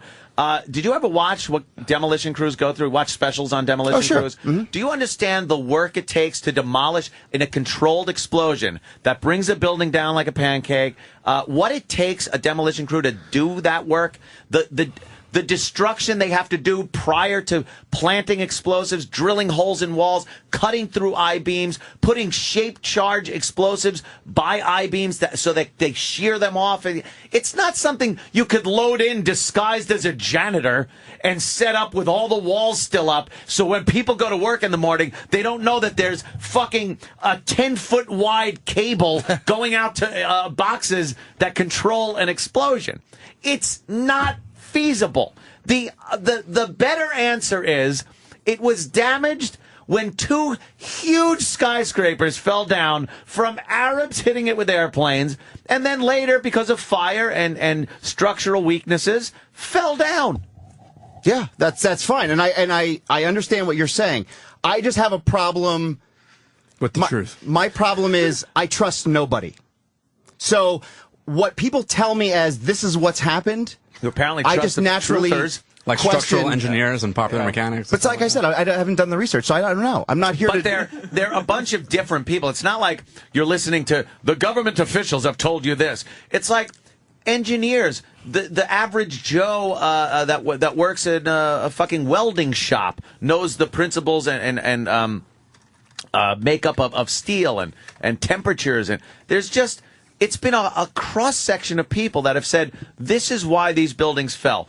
The only people that refute it are people that have nothing. There is no solid proof. It's these blurry pictures of something that they say. Or, wow, this isn't shaped like an airplane at the Pentagon because it hit at a fucking 45-degree angle at a high rate of speed. They take pictures of holes that were punched in the wall by firemen and say, why is this hole so small? It was a missile. Like, it's all just bullshit on one side and then facts that are backed up by multiple sources on the other side. I'd rather go with the factual part than the made-up part. Right. That's all. No, I was just saying he has questions, though. Yeah, I mean, I don't think there's anything wrong with questioning it. And like I said, I haven't done the research. I've looked at both sides. But would it be fair to say that you prefer to not do the research? All I'm saying is I don't know. Are you I saying really this don't is know. part of Project Mayhem? Is that what you're saying? I think it's part of Project Mayhem. You know, I think I did see a smiley face in WTC7. I saw that right for a split second. Right before it went down. down. I saw a yellow smiley face. Yeah, I mean, I don't know. I don't go down to Ground Zero and pick it and say all this bullshit. It's just like, I don't think there's anything wrong with questioning. I went to Ground 1. Right next door. I got a good look, though. And I enjoy the documentaries. I enjoy it. I'm fascinated by all of it, really. And I enjoy the conspiracy parts of it. I'm not saying that they're true or they're not. If you look at it at entertainment value and think, wow, it would be fun to think something like that's going on, that's one thing. But Jesse sending his team out, which, by the way, is a team of horrific actors. Oh, they're horrible. They know nothing. And the witnesses he gets, it was embarrassing when that black chick knocked on the van door. Yeah. And it opens up and goes, come in. It sounded like fucking Hannibal Lecter, this mysterious guy in a white van in the middle of the desert, is giving her information on who to talk to. And it's like, I'm here alone, and I'm scared to knock on the door. Alone? You got a camera crew, and a fucking boom mic operator, and a gaffer, and probably a big fucking bruiser guy that carries the shit. Shut up. Troy doesn't watch for fun, though. He watches because he thinks that's closer to getting to the bottom of things than the official story. Yeah. That's true. And why is Jesse kind of a pussy? Why didn't he walk over the line? Yeah. To show what happens if you walk over the line. It wasn't worth it. Send the cameraman over. I would have had to walk another 20 miles. But I'm not doing it. I'm driving. He's kind of like Fonzie, though. He never gets into the actual action. He is exactly like Fonzie. We bring up the Fonzie thing all the time, but Jesse's kind of Fonzie. Fonzie never would step over the line either. Hey, same guy. Look at all the shit going on around WTC7. Look at all the shit going on around it. It's surrounded by collapse of buildings and fire. Plus, I don't think that it fucked up the foundation. Couldn't have been damaged? No. There's just an entire city falling around it. Looks like they got to the bottom of that myth. One picture proves proves a lot there. I love the people that go, and it wasn't even damaged by the buildings falling. It's like in the epicenter of the buildings falling. It was just a matter of time. Shit. How did it not fall down right away? Yeah, it's a miracle That's it didn't what we should fall question. immediately. That's what I'm looking Well, I mean, into. I guess what they say is it fell at free fall speed. That's what the the free fall speed argument's correct. They didn't say that? That's not what they said, Danny? Yeah. I'd like to take a truther and throw him off a building and see how fast he falls and then measure it against WTC7. I love how people go all the time. They go, oh, did you see it come down? It looked just like a controlled demolition. Yeah. And it's like, well, have you ever seen a building come down that wasn't a controlled demolition? How do you know what it looks like to compare it to? Yeah. But if it was structural damage, you would think that it wouldn't come down like a building falling down? Fall into its footprint. That's what they're like a saying. building falling down to me. Whoa. Ooh. Why? It's a very challenging observation, Randall. People like to. It's just one of a lot of things. It's one of those key phrases that conspiracy theorists about 9/11 say because they've heard it said or they've read it in text.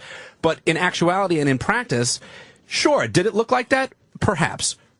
Have you ever seen a building come down that wasn't part of a controlled demo to compare it to? Starts falling, it's just going to fall It's just a building straight. falling down, so you have nothing to compare it to. My question is really simple. If you're going to take out the Twin Towers, why would you have to also take out Building 7? Well, I mean, that's what the CIA because there was a file folder in there. I can tell you what they say. Yeah, what's the theory there? Because it doesn't make sense to me. Well, a lot of people say that the operation had taken place there, and that was the building for.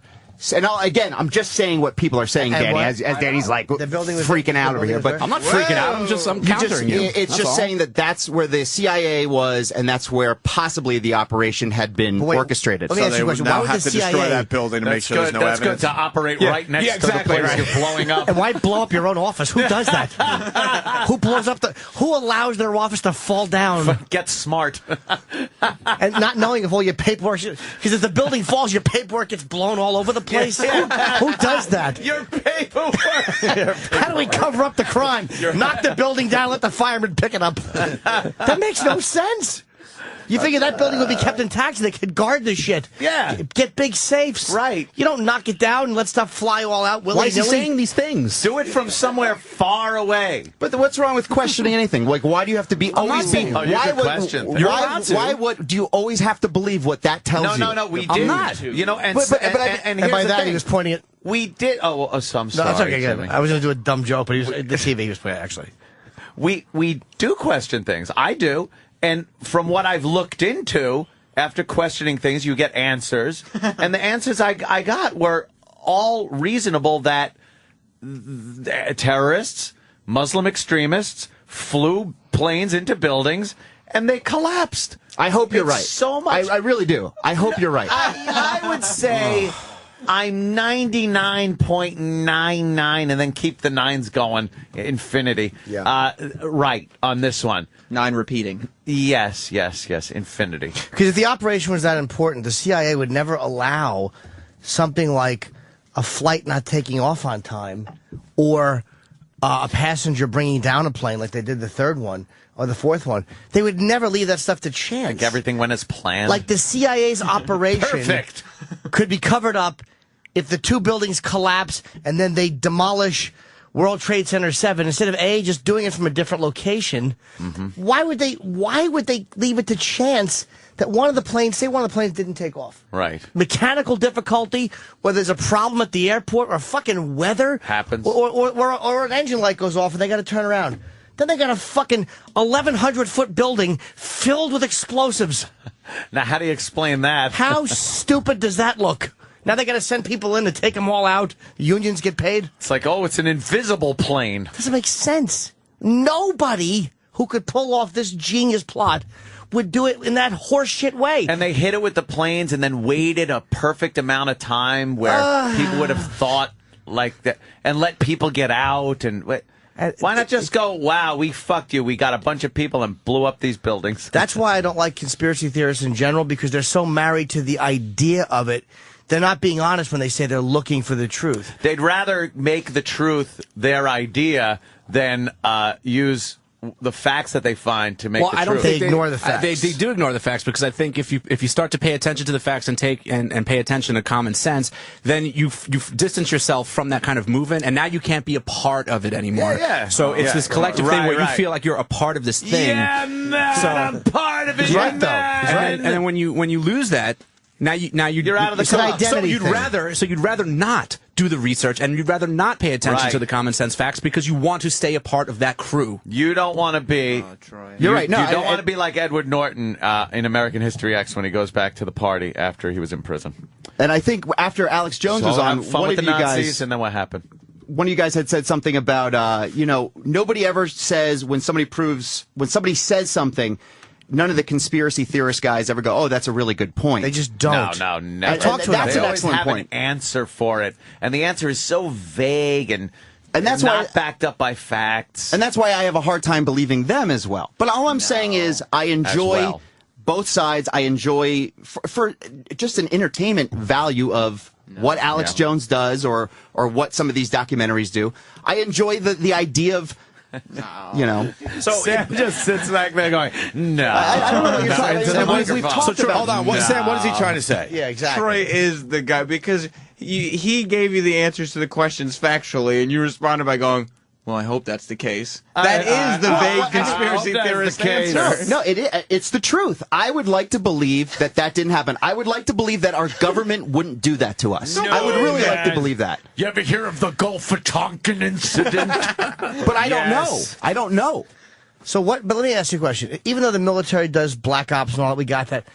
What guys are they getting to wire two 1,100-foot buildings that are keeping that? Abu Ghraib couldn't be kept a secret. These dumb motherfuckers were texting photos of soldiers of the Iraqis in pyramids. Nothing is a secret They had anymore. it made and they blew it. Nobody would have ever known. Right. They just had to shut their mouths and not text each other. And they sent pictures and somebody ratted. Right. Someone would have been like with a stick of dynamite. Look, I'm at the World Trade Center putting it in a beam. Who the fuck is sitting on this? It's on Facebook. Who's sitting on this? How many notifications I got? Oh, Al Qaeda likes this. I think if that guy vomiting beer out of his nose has been around since 1994, I think something probably would have surfaced by now. Yes. Or I love when these fucking dumb motherfuckers use language they heard from JFK, Oliver Stone. And they use the term "stand down." That's from JFK, Oliver Stone. Stand down. NORAD was told to stand down. Were they? Yeah, you were they? dumb child. Shut up. They weren't. They weren't. But it's false flag terrorism. How dare you, sir? Such idiocy.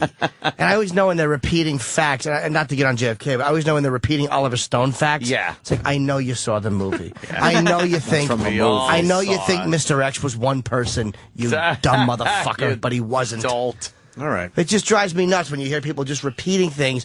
And I was interested to know, and because the Pentagon, look, they raised some interesting questions. I'm not saying he's wrong, but then after hearing the explanation and hearing conspiracy theorists, I just completely believe the real explanations, because to me they were factual.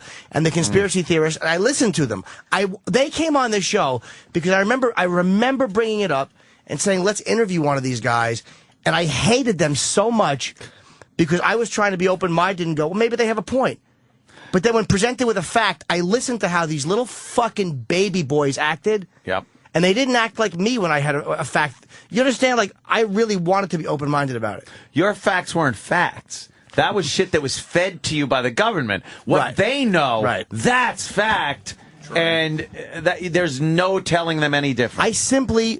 I really wasn't sure why the plane looked like that going into the Pentagon. So I wanted to ask. And their explanation I just thought was childish.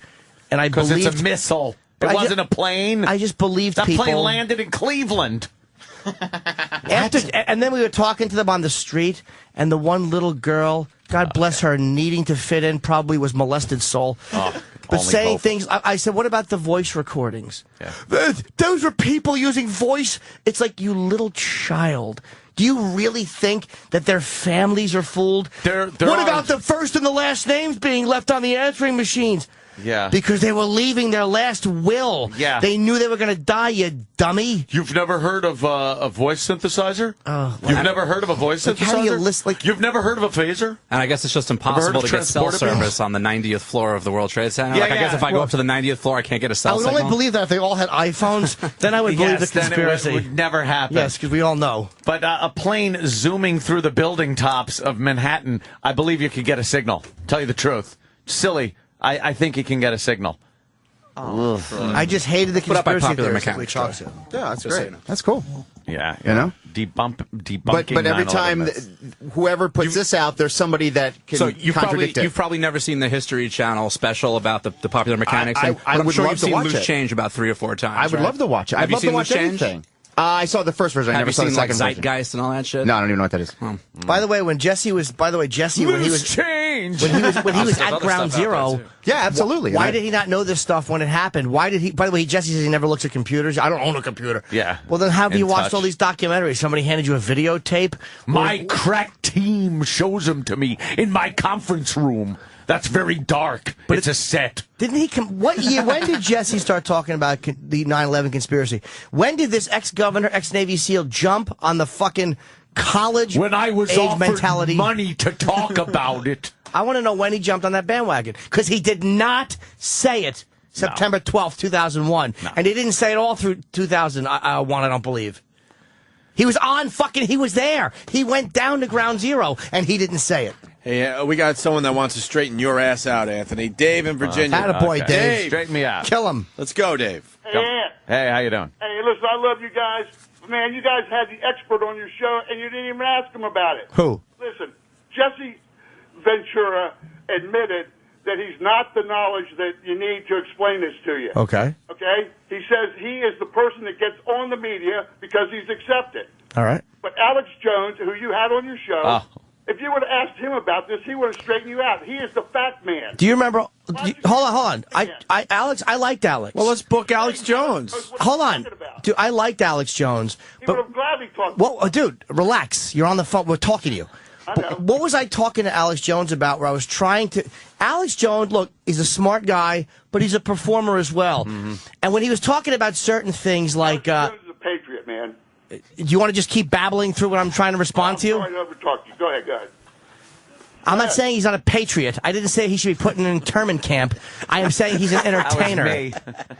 What I'm saying is, I was trying to pin him down. He said that somebody offered him, I believe it was for the 9/11 stuff, they offered him a lot of money to come along. And again, I'm not trying to misquote the guy, but I was like, well, who did that? Why? And he wouldn't name the person. And I'm like, for somebody whose whole thing is to uncover conspiracies, one of those major guys came to him and asked him to come along, and he refused, and he won't name them out of some sense of honor, of not breaking trust. Yeah, it's like, what are you talking about? That's backing up with facts. What's that? Why is that important? Because it's backing up your sources. Because that's somebody who's in on the conspiracy, or who knows about the conspiracy on that level, and who wants you, even if it's not 9/11, if it's banking, and wants you to come along, and you don't expose them. If you don't, then it's just you talking. So many of them, and they're so rich. I could make shit up and say, yeah, it's a source I have that I can't reveal, and that makes it true. listen. Why don't you give him the benefit of the doubt and get Alex back on the show? We'll get him back on. Had Alex. What was the issue, Danny, that we were talking? Does anybody remember? We have to go through the audio again. Because there was something. Twinkie filling. JFK. No, there was something else though. There was something more. That was recent. Over the years, I said no. Where He Alex, said yes. they said Alex said somebody approached him about something, thinking that he wouldn't blab about it. And again, I don't want to misquote the guy, but dude, when he wouldn't say who it was, this is a guy whose whole thing is uncovering conspiracies, and he refused to name who it was. And you're saying, why is that important? Come on, you know why that's important. But Jimmy, I mean, there's so many other issues. I mean, what? Can you just admit to yourself and to me? That issue. Let's address the one issue. Can you not admit that is somewhat suspect that a guy whose job it is to uncover things says somebody big or important came to him and he won't name them? Alex has death threats on him continuously. You're not answering me.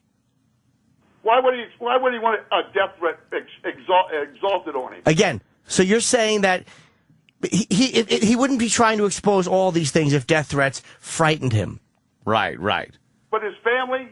So he only exposes enough that the people don't pull the trigger? What is this? His family's been threatened also. Why are you allowing your love of Alex? Dude, why are you allowing the fact that you really like Alex to not allow you to answer this one question? I don't know why he wouldn't tell you. Okay? Doesn't that disturb you on some kind of security purpose? No, but his answer was, well, I just can't. Dude, why don't you just admit that that's kind of inconsistent on some level? I admit it. Okay, sure. But why don't you get Alex on and explain I would love to get Alex Jones back on the show. We liked Alex. I really did. I didn't agree with him, but I liked him. We liked him. You guys, but man, you're just doing yourself a disservice. We treated Alex great when he was on the fucking radio show. We got uncomfortable because he started falling apart on the phone. And we questioned him, and he didn't really have answers for some important questions. I was trying to pin him down on something, and I don't remember what it was. I know, we got to find the audio. Months. And me and Jimmy looked at each other like, whoa. But we treated him very well. We didn't treat him like an asshole. But again, we didn't agree with him, but we gave him a good interview, I think. Yeah, I thought so. He was very vague at times. Get into the details like you're asking for. But dude, he should be on that level.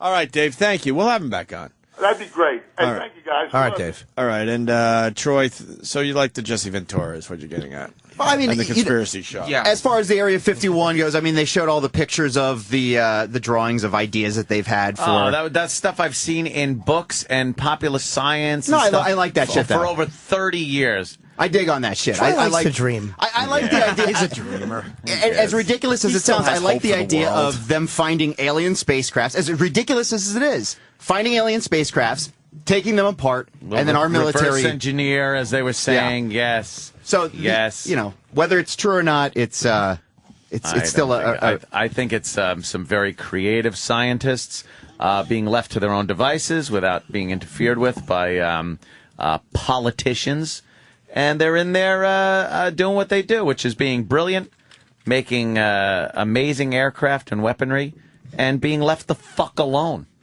It's great. I love it. I love Area 51. Love it. And back to Alex Jones real quick, if I can say something. He had this whole huge conspiracy on the oil spill in the Gulf.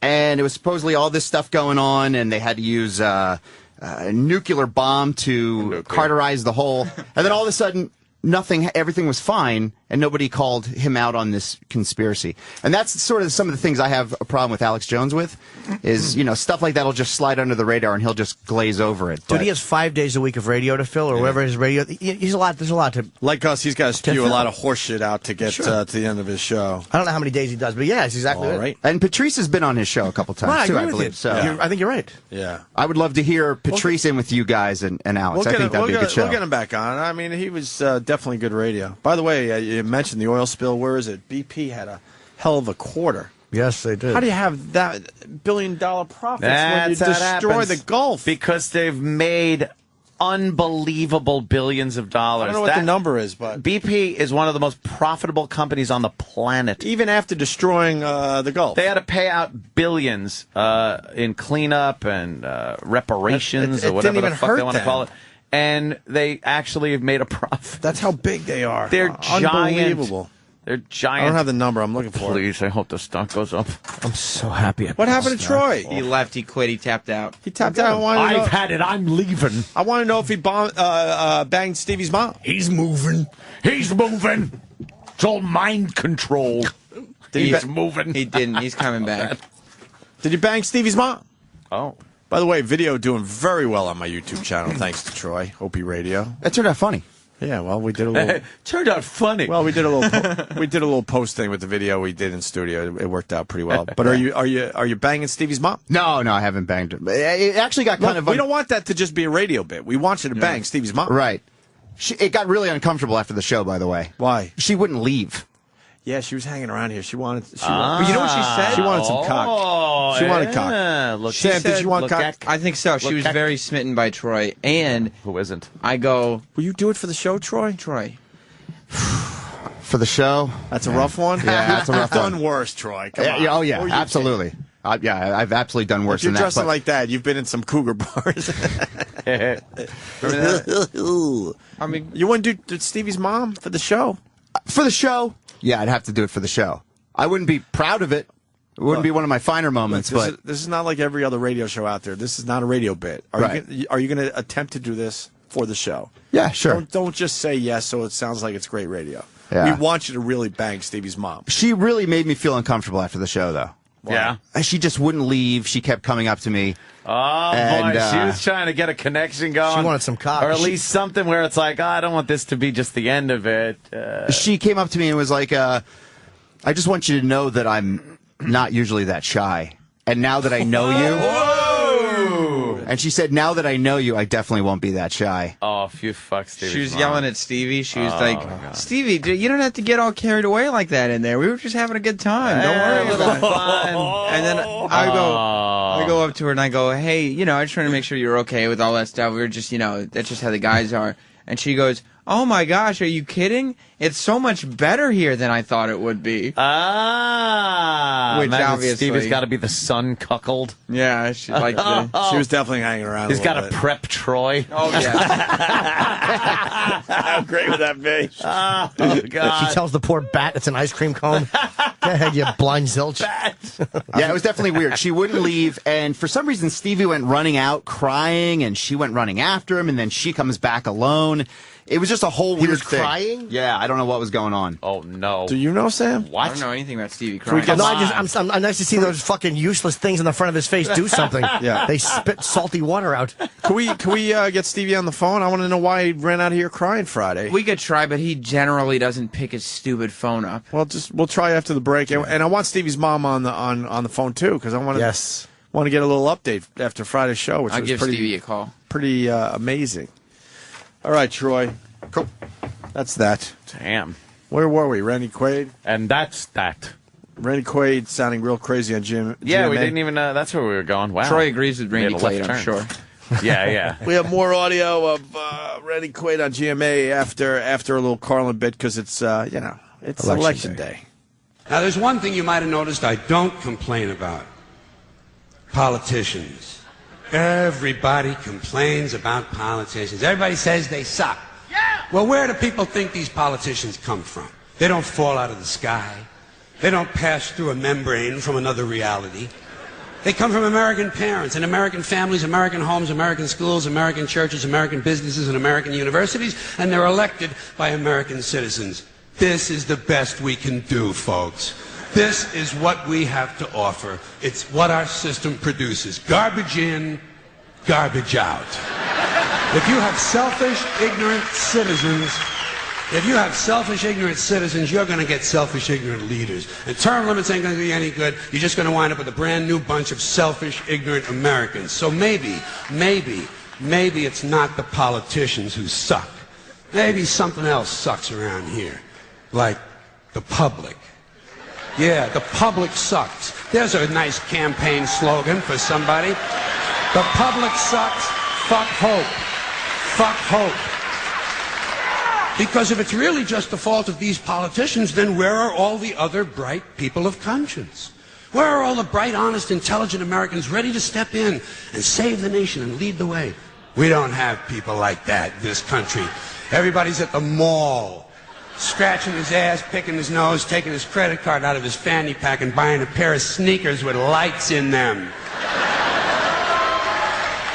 So I have solved this little political dilemma for myself in a very simple way. On election day, I stay home. I don't vote. Fuck them. Fuck them. I don't vote. Two reasons I don't vote. First of all, it's meaningless.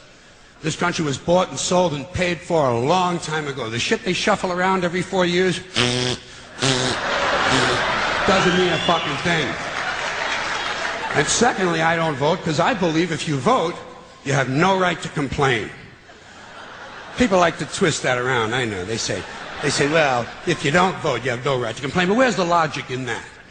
If you vote, and you elect dishonest, incompetent people, and they get into office and screw everything up, well, you are responsible for what they have done.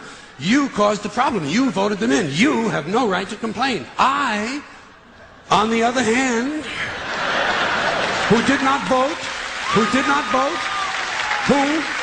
in fact, did not even leave the house on election day, am in no way responsible for what these people have done and have every right to complain as loud as I want about the mess you created that I had nothing to do with. So I know that a little later on this year you're going to have another one of those really swell presidential elections that you like so much. You'll enjoy yourselves. It'll be a lot of fun. I'm sure as soon as the election is over, your country will improve immediately.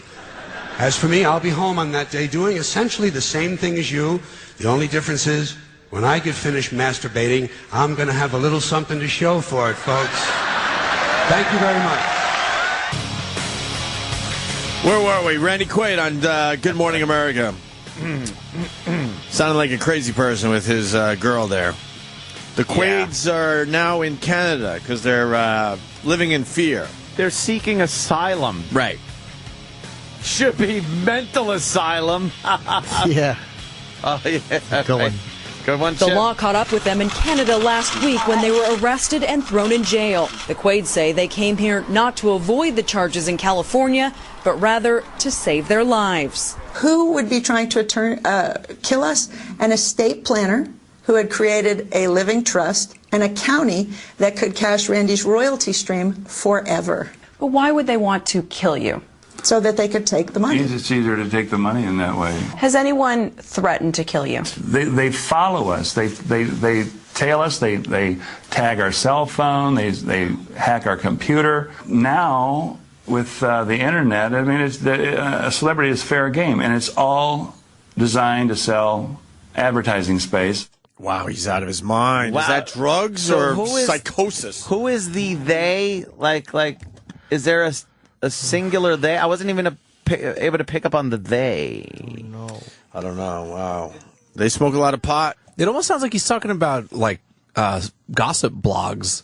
Really? Yeah, like following him around and trying to get dirt on him. And the advertising space would be like banner and ads and advertising on the websites, right? That's kind of what I'm picking up from that, So if you kill them, but then who gets the money? He's talking about, like, why are you trying to figure it out? He's crazy. Oh, my God, because he's Randy Quaid. Trying to figure out a crazy person.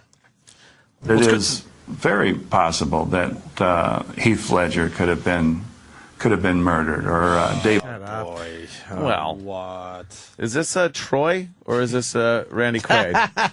Who is this? Imagine that he's speaking the truth, and we're just like, oh God, shut up. But it's really a thing There's they're this doing. Big Hollywood fucking hit squad, and then you could get the royalties for the rest of your lives. Yeah, they want his royalties, but I mean, wouldn't it be easy to follow the paper trail? It's a hell of a scam. If imagine if this could possibly happen. Somehow get your hands on his royalty checks. Or David Carradine. And Robert Blake was set up. Who are the star whackers? It's possible for people to gain control of every facet of your life. They're businessmen.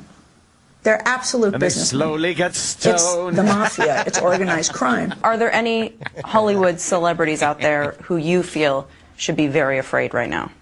Lindsay Lohan. Yeah, definitely. And Britney Spears. Mel Gibson, too. Don't you think his voice recordings, his alleged voice recordings, were pretty bad? I think he was drugged. No, it was I his think voice he was slipped to me. recordings. Oh my God, He was drugged. The fucking media is so annoying. I believe this. I totally believe the Quaids. Quaids suck a fucking. They suck a fat baby dick. But the reporter's even worse. She stinks. Even Jesse's like, these two are full of shit. Right. Unbelievable. Never want Jesse Horrid. to say that. Not even close to the truth. His voice recordings, his alleged voice recordings were pretty bad. I think he was drugged. I think he was slipped a Mickey. That's my personal opinion. Slipped a Mickey. I think she was sent into doing men. Kill him or... No, just figuratively. To ruin him. Yeah. Yes, to steal his money and ruin him. Him and his wife. I'm going to slip him a Mickey, Jerry. I'm going to slip him a Mickey. They're awful. Are either of you mentally unstable, schizophrenic, on drugs? Do you think we are? You tell me. No. I even don't do vaguely. Drugs. We haven't done drugs. Can I ask you a question? He doesn't do drugs. May I ask you a question? Does murder happen? Yes. Does embezzlement happen? Yes. That's all I want. That's all I want is Case somebody closed. to investigate. Are you faking any of this? Absolutely not. No. Why would we? No. Why would we fake? No. Beyond a shadow of a doubt. They're just No. trying to find some safety and security. We're trying to live in this, and we're being peaceful pursued by life. these people, but we're not faking it. We're confronting it.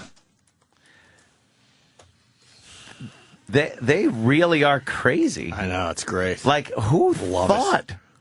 Love it. And how do you get two people that are this crazy that are together? That's how they meet. They found each other. Yeah, of course. That's how it happens. Yeah? Yes. How long have they a crazy been together? person knows another crazy person. Well, how long have they been together? I think I saw it from like 89. They've been around. That's a long time to be together and crazy, though. Maybe Randy Quaid was always crazy. We just never knew. Because I know, that's what I'm saying. I didn't think he was that crazy. Maybe he was always kind of an eccentric. Like, usually you'd get one person, like, fucking Jennifer Connelly in A Beautiful Mind that kind of goes like, wow, you're fucking crazy. Right. Not in this case. You got but two. both of them like, yeah. I would love to be around their house on a weekend. Oh, reality show. Come on. Maybe that's what they're going shit. for, a Maybe reality they are. show. Maybe they are. No, Married in you can't believe 1989, this so shit. probably even before that.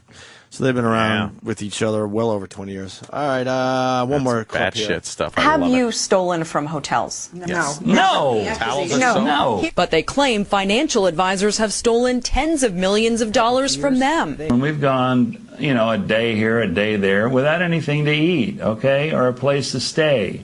And that happens more frequently and more frequently. As at some point, you're going to end up out on the street. Quaid says his troubles have also jeopardized one of the most important relationships in his life. Do you have a relationship with your brother Dennis? I do, yeah. Still, are you close? It's been a little tense the last few years. Oh, really? But, I love my brother very much, and we have We're worried some about differences, but we are. Why are I'm you concerned worried about him because I feel he's being victimized the same way that I've been by the same people and accountants and. Have you warned Dennis about your concerns? I've tried, but he doesn't respond. Dennis is now on a treadmill of making movies that are garbage, and it's unfortunate because he's talented. Well, now we know why the brothers don't get along. Oh, you think the cunt wife has got something to do with it? Wow. Now we know why they don't get along. A treadmill of making movies that are garbage. Look in your husband's little fucking resume there. Look at his IMDb. Why don't we look at pick Randy up the Quaid's gems? IMDb? Pick up the gems that are in fucking Randy Quaid's. And compare it to his brothers. Yeah, I mean, believe me, Dennis Quaid has made some clunkers, but I don't know. I kind of like that one where Frequency. That was kind of cool. I kind of liked Frequency. Frequency was kind of cool. It was all right. Yeah. Bill with Mickey Rooney. Dennis Quaid was an embarrassment over the weekend, though. Yeah. Did you see the clip of him as the situation for Halloween? Ooh. And he didn't look like the situation. Of course he didn't. And it's and instead of saying GTL, he said GTF. He didn't even know what. Why was he doing this? For Halloween. That was his thing. But he had. What was he on that he was like? If you can find the clip, it's better than the IMDb. It might be on TMZ. I don't know. Like, wait, what was he? He was coming out of some party as the situation for Halloween, but he did not look like the situation. Randy Quaid was in Pluto Nash. There you go. Wow. That's enough said. That doesn't fare It's well. not for you. good. He had a headband on, thinking that's what the situation would wear. No, he wouldn't wear a headband. Yeah.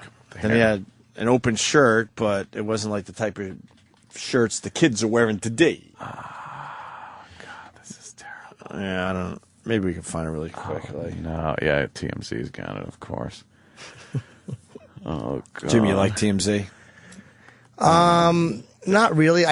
They were cracking them. Harvey Levin, though. They were cracking themselves up yesterday. They thought they were hilarious. I just hate him. Hate him. He's a vulture. He contributes nothing. He's not funny. He's not talented. Does nothing. There you go. Same as Perez Hilton. That's how he dressed as the situation. That's great. The video's better, but whatever. It's fine. No worries. So Randy Quaid's nuts. That's what we learned today. Yeah, Randy Quaid, completely fucking hysterical. Gotta see where that story goes. Man, celebrities just, I don't know, is it just the access we have to them that we get to see how really insane they are? Like, no one knew Joan Crawford was crazy until that fucking movie came out, Sure. Mommy Dearest. If TMZ was around, they would have had a lot of back then, crazy like, footage. Clark Gable, how nuts was he? Was he nuts? I don't know. Oh. We don't know. How are we going to know? Right. I know, some of the old celebrities like banging each other and shit like that. Mm-hmm. Rock Hudson was a mo.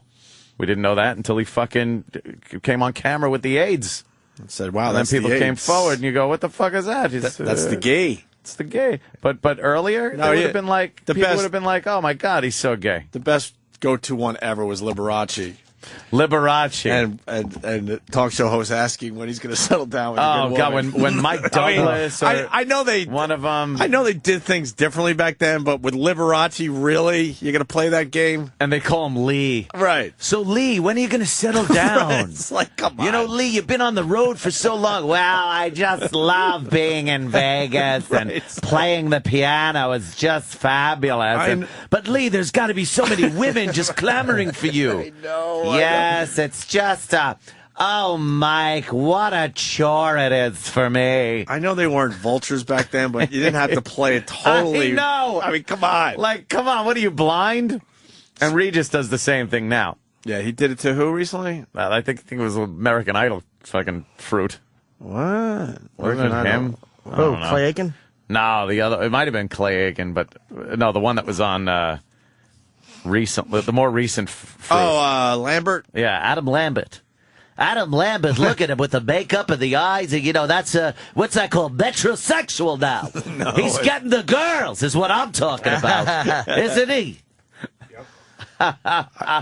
Yeah, there he is. Here's a picture of you kissing another man. Do the girls enjoy that? He just doesn't. He's so out of touch with the whole thing. He has no idea. I saw him at my gym yesterday. He is a miserable guy when he's not on TV. Who, Regis? Oh, yeah, he's just miserable. He's got to deal with Kelly doing the bad acting in those bank commercials. I'm giving it my all. You sound tired. And she responds with a line that she read, I'm not even in the same room with her. Have we played those commercials for everybody? Oh, they're so god Her awful. acting is mad. She just she reads her Kelly? part. Does this bank, is it open? Is it open after 3 o'clock? What are banker's hours? Regis, call the bank and not me. I do not know. Why are you acting like this? You're horrible. Her acting is horrendous in these spots. Can we see one? I don't know. I don't want to make fun of it. So They're bad. It's unbelievable that they didn't. Commerce Bank. Yeah, let's listen to this. Here we go. I keep my money up my nose. Regis doesn't like change. Regis is getting nervous. Okay, let's just relax. We can work through this. Are the faces the same? Yeah? Are you being treated any differently? No, you're still here for me. Is anything being taken from you? No, in fact, I'm getting even this more. is one with. Let's try some breathing exercises. Oh, for crying out loud, what's not to like? Let's get going. Commerce Bank and TD Bank North They have don't give her become a TD big Bank part. with legendary service and hassle-free 7. That one's not that bad. I just want her honestly. camel toe to walk in the room. TD Bank. That's not a bad one. I have no idea. I come in with my passbook, and no one stamps it anymore. Jesus. What? A Hi, passbook? welcome to TD Bank. Right this way. You're getting a heck of a teller. 5'4", Regis is strong into man it. skills. He's And into she's it. a Pisces. Well, hi, Mrs. Wilson. Hi, Emily. You two know each other already? Yes, Regis, legendary service is part of what makes TD Bank America's most convenient bank. Oh, well, I'll bet she didn't know that Emily can make lollipop sculptures. Lifelike. With legendary service. Why are you such a cunt to these commercials? I'm just asking questions any doddering old fool would ask. Do you think Regis notices that the lady behind the working at the bank has a short, athletic haircut? Yeah, I don't think so. A nocturnal creature. Nocturnal? If he's only awake at night, then when does he bank? Oh, God. When does the owl bank? Owls don't bank, you fucking Alzheimer motherfucker. I have no idea. How great would it be if the owl just climbed up on his face and shit in his mouth while he was talking? Plucked his eyes out. I'm blind, Kelly. Yeah, like a Hitchcock film. You got to see these commercials over and over again to get Oh, our point. I know. It's so Her acting's bad. horrendous. She's terrible. Speaking of Liberace, you know his museum's closing down in Vegas? Lee, really? I think it was cares on, anymore. I watched that Sunday morning, so you get all these dumb stories. And supposedly the Liberace Museum was a massive hit in Vegas for so many years, where it was like millions of people a year or whatever it was. And now it's like a spattering of people go to the museum, so they're actually closing down the Liberace Museum and putting all this stuff in storage. Is it true it was hard to find because you had to go in the back door? Yeah, that's exactly right. That's what I figured. Yeah. Sex joke. That's exactly it. It's not true, though. No, they had a course front door, not. too. Now we got this. This is why I say I'm one of the hardest niggas in Madden. I have one of the most best offense in Madden history. Look at this shit. Look at that nigga. Greg Genius caught that shit. This is right, last play of the game. But dog, earlier though, the nigga broke his fucking leg. How is he running with a broken leg? Look at this nigga holding this shit though. Dog, he put the team on his back. Dog, let's go inside the mind of a Greg Jennings. Dog, I gotta do this shit. I put the team on my fucking back though. My leg broke. I don't know how the fuck I'm running right now though. I'll do this shit for Madden. Oh shit, Darren Sharper, one of the most hardest hitting safeties in the league. But I put the team on my back, dude. Fuck it. You can't stop me. Cross the plane. Touchdown. Greg Jennings. 49-20, man. Fuck with me. Fuck you, Gumby. You know, I don't care how much he's trying to sound like the common man. This isn't going to help the midterm elections. It's... You know, that N-word's very powerful. We shouldn't say it ever. Well, we didn't. Who was that? Say it was one of the brothers. That's right. One of the homeboys was playing, what? So a little Madden? A little Madden, actually. Playing a little Madden? Yes. Going bullshit for that. Yeah, he... Oh, okay, so he was That playing. shit. This is right, last play of the game. But dog, earlier though, the nigga broke his fucking leg. Oh, I see. How is he running with a broken leg? Look at this nigga holding this shit, though. He's holding Dog, his leg in the he game. put the team on his back. Dog, let's go inside the mind of a Greg Jennings. How is he? Dog, I gotta do this shit. I put the team on my fucking back, though. He's My holding leg his broke. leg. I don't know how the fuck I'm running right now, though. I'll do this shit for Madden. All right, that's pretty funny when you see the video. Darren Sharper, one of the most hardest hitting safeties in the league. But I put the team on my back, dude. Fuck it. You can't stop me. Cross the plane. Touchdown.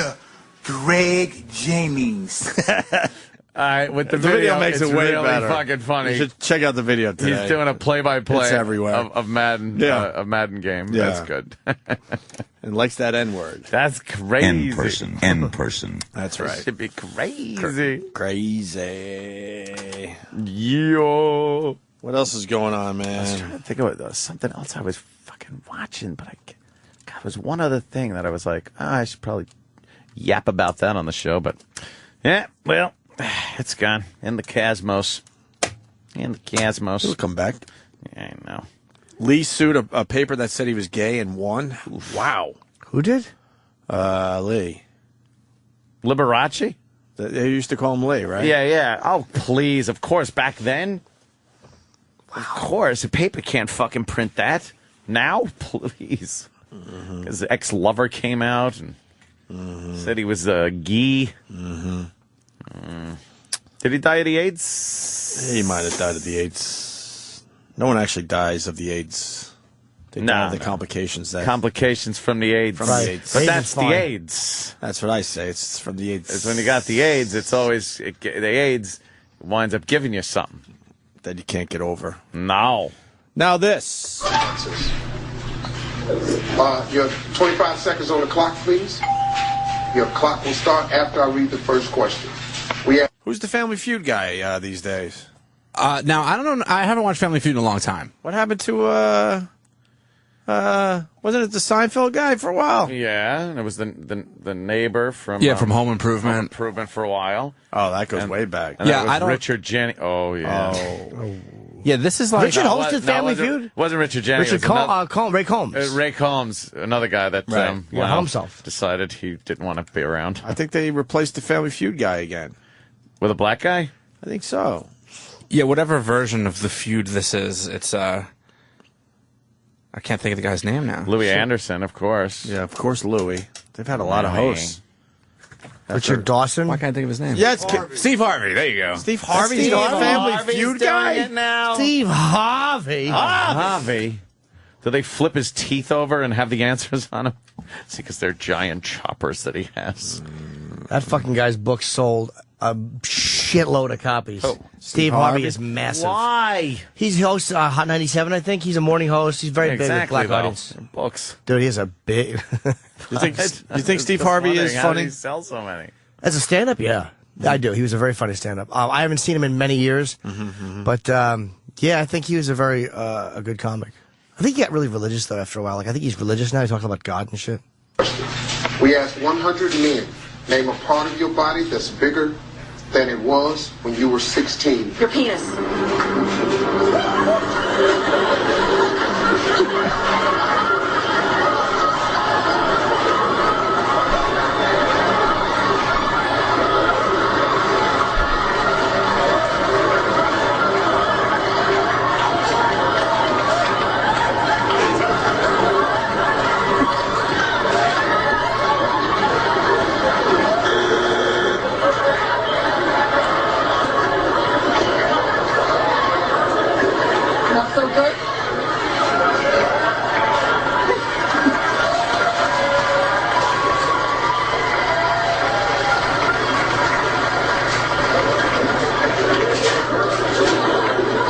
Medical terminology. Don't care what you said.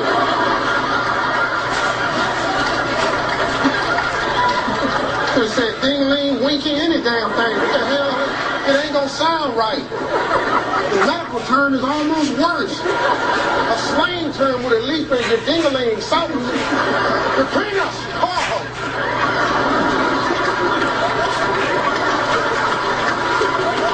You gonna keep in that answer?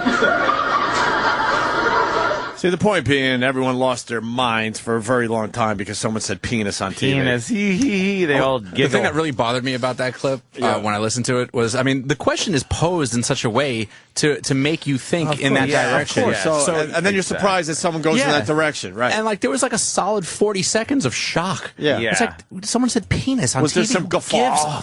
Fuck. How much guffaw? There was some guffaws. Well, you know, Steve Harvey was really... heard some guffaws in there? He was there? really playing it up, too. Like, he just couldn't believe that someone could have used the word penis. Louis Anderson's so mad he didn't get that question. I would have had a funny line. Show me penis! Show me penis. He'd love that one. Can you play that clip again? I got a funny line for it. Wow. Just a question, though. I got a very good line. Oh, cool. That's what you do with that one.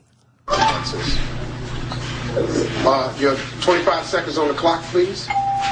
Your clock will start after I read the first question. We asked 100 men, name a part of your body that's bigger than it was when you were 16. Earlobes.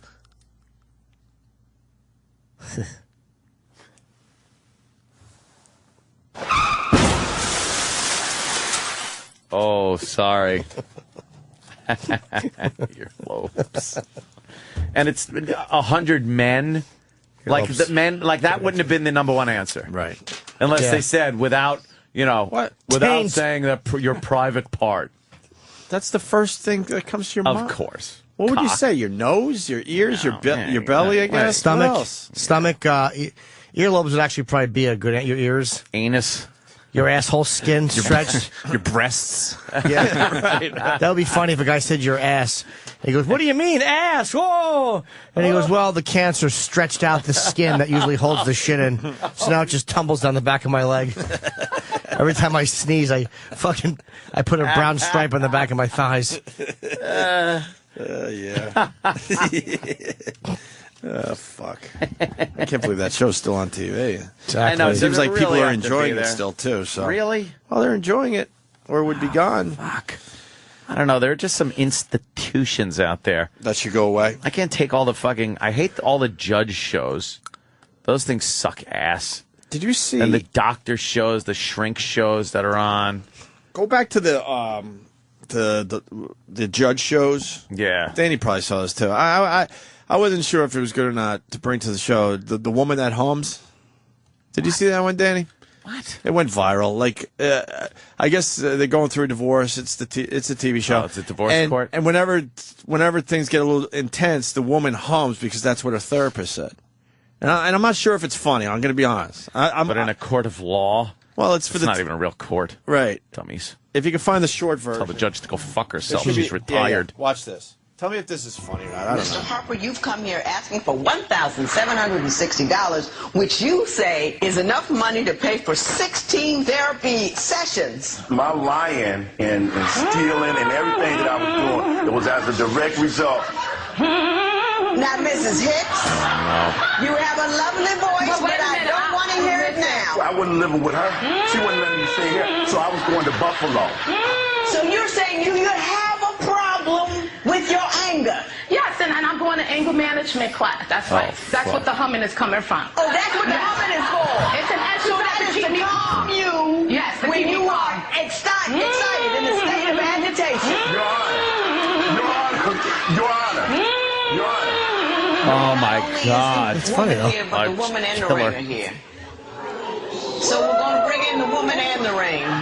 Now, yes, you hum or whatever you need to do. Pretty funny. Don't look over there. She's like singing. Look at this hoe. Yeah. Why are you talking while I'm talking? Oh, my Lord. Now, wait a minute. Hang on. She just turns into fucking Aretha. Now, I wasn't sure it was funny because it seems like it's kind of set up like they, you know what I mean? But she looks ready to cry at one point. Yeah, she looks really looks pissed. She looks really upset. How bad did you want to hum in court, Ant? Yeah. You would have turned into Robert Plant. Oof. Reaching some of those high notes. She, Is that funny? Yeah, it's great. Funny if the judge would have shut her up with some American tourister. Why? Just because. Why? Because it's funny. It's I don't know. election day. I don't know why. Is that the reason today? Yeah. Because it's election day. It's just always funny. I don't know. It seemed like she was kind of like, doing that for the TV show or something. Yeah. She put it on a little bit. Yeah. Let's say hi to Chris in Massapequa. Chris. Gentlemen, good morning. Hey. I want to ask you, what's the deal with all these cake shows? There are like 6 of them on yes. channels. Are they? They're going crazy with the cake shows? Yep. I know you got the Cake Boss. What else you got? Wedding cake. Oh, you got the midgets making little Midget fucking. cakes. I don't know what they make. What do they make? It's a sure sign of the decline. Or you just of say what you Western want to say. civilization. What? It's a sure Cupcakes. sign. What? Ace of cakes. I'll punch it out. Good night. What? Cake eaters. I just want to know what the midgets are making. What do they call their show? Cupcakes. Cupcakes? Little cakes. It's they sell Should them have been aborted cakes. They make cupcakes and they sell them like sheet cakes. See, because they're small. There are so many shows on now that are just other shows, like Pawn Stars from the Pawn Shop. Mm-hmm. Then that kind of went into Pickers. And now they got the auction show. Auction Kings. Auction Kings. And And then they got a midget that fucking saves fucking pit bulls. And then they got a midget that fucking does something else. He's an investigator. It's gotten retarded. The exterminator guy, the fucking guy, hillbillies in the swamp guys. Those guys seem pretty wild. I can't watch these shows. And there's not only is there Deadliest Catch, but there's also Lobster Men. Yeah, Lobster Men now. And Swords. Swords, where they catch swordfish. Then there's the Trucker Show. Hold on, lobsters aren't that hard to catch. Oh, they're not like in the fucking... by Alaska. The forced drama. Like I tried watching Lobster Men because there was nothing else on. I hate forced drama on reality shows. Like, it's the worst. It was like, this can't be that bad. They get to come home later. Right. It's no big deal. There's no they're hanging out on the Long Island Sound for a few hours, thinking that a water skier might be looking at their traps. And everybody has terrible Boston accents. I just couldn't watch it. I so want to do like a little short on like Deli Wars, where it's forced drama of, so the guy came in and asked for a ham and Swiss, and I gave him ham and American, and wow, did things just go crazy. And then they cut those quick cuts to the guy like, dude, he asked for yellow American, man. What are you doing? Could I have the other sandwich bag? Yeah, okay. I didn't know what to do, quite frankly. I'm sitting there watching. I mean, Jeff knows how to make the sandwich. And then they're yelling at each other, and then they stand there across their arms for the promo. Jelly Wars. Like, just inane, bad shows. Why don't we do it? And we should. We can find a deli on Long Island. Yeah. We got cameras. Let's do this. Just bad, let us have your deli for an hour. Shows. That's what they are now. It's like, oh, who cares? You watch them, and it's almost like watching an infomercial. You ever sit stuck watching an infomercial, and you realize you watched the whole thing? Yes. Like, why did I do that? Mm-hmm. That's what these shows are like. It's like, why do I give a fuck? Nah, the only one I could do. This place does well. The D. Martin roast. I could sit through that fucking commercial. Well, that's like an infomercial. You realize an hour later, because like, wow, wow, this some commercial never ended. Out of it. Hey, I like the ones that try to disguise themselves as talk shows, and it's like Alan Thicke is sitting at a desk, and he's like, well, welcome to the show. Today, and it's like, what a coincidence. Your show's sponsored by the same person the guest is, and all you're talking about is their product. Mm-hmm. And it's scene of this. It's horrible. Who's buying that? You like the radio interviews? You ever hear them? Oh, God. Oh, yeah. They're really bad.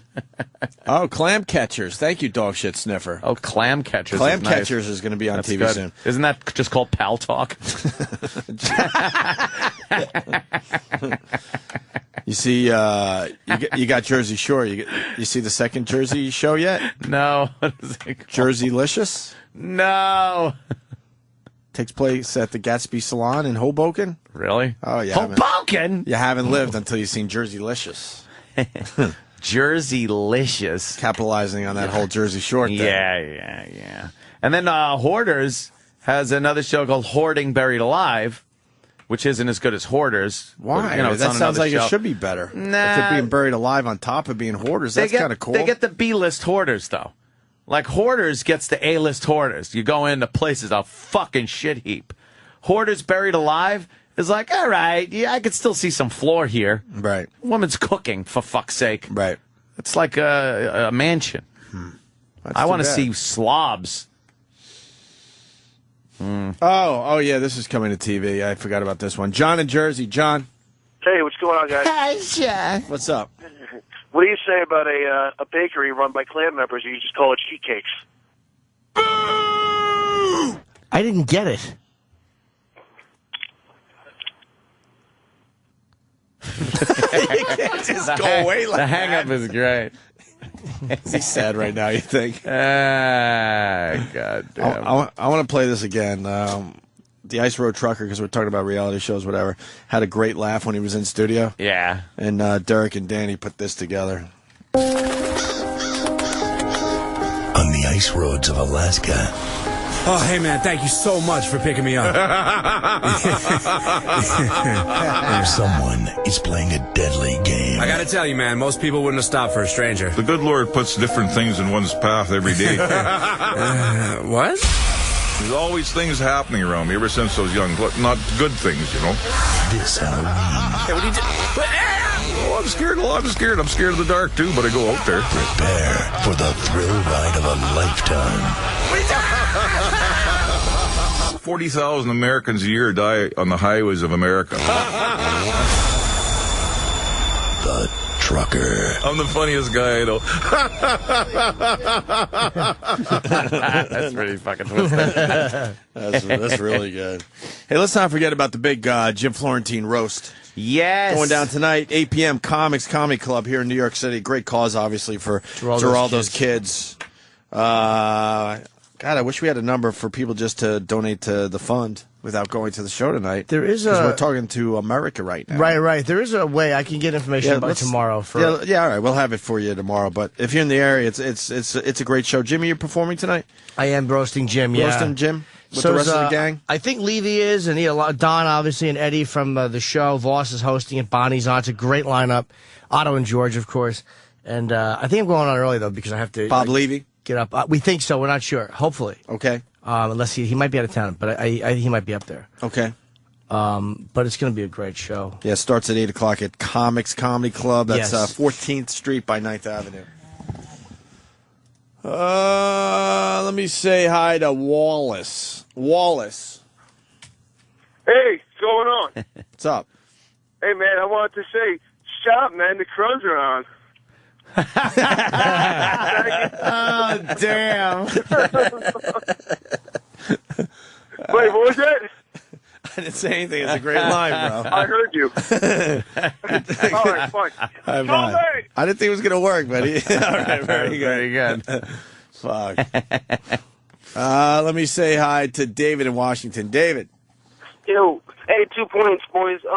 First, don't forget Ma's Bar, which is a show about some old broad that runs like a biker bar, and she basically just, talks a bunch of shit. Sounds like she's been smoking 3.5 packs of malls for the last better 50s. reference. And also, the sad thing about all this garbage television is that it's on what used to be educational channels. Yeah, no one watched them, is what it was. Now everybody's actually, well, you did, but not everybody was watching it, and now they're getting a lot more viewers with this shit fucking programming, because it's on Discovery, it's on A&E, it's on these channels that were initially educational. I haven't gotten past channels. the fact that you watch a show called Mom's Bar. I don't even know what channel that's on. I've never heard of it before. I've seen the fucking what channel is it on? previews for it. It's coming out soon. That's what it is too. You don't have to even see the show. The previews are all over. Where was that? What was that other one with the bar?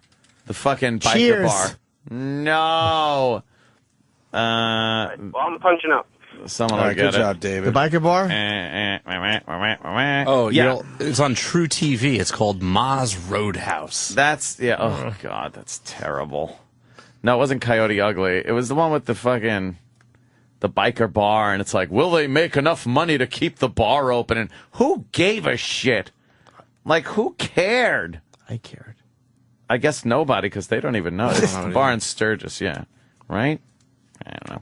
But it was one of those shows where it's like, you couldn't care, you had no feeling for anybody. The Full Throttle Saloon. That was it. The Full Throttle. Will the throttles stay open? Will they make enough money? It's like, I just don't fucking give a shit. I have no tie to these people whatsoever. And then there's the other one, Rehab, which was the one with the bar at the Hard Rock, I guess. And that was all phony. There was always a fight, and the waitresses are always duking it out, and someone's getting thrown in the pool, and just fake drama. And who cares? And when reality shows first hit, they were great because they were more based on reality than they are nowadays. Now it's, what are they called? What's the term they use? Scripted reality? Scripted reality. Assisted reality. Assisted reality. Thank you, Jimmy. Assisted reality.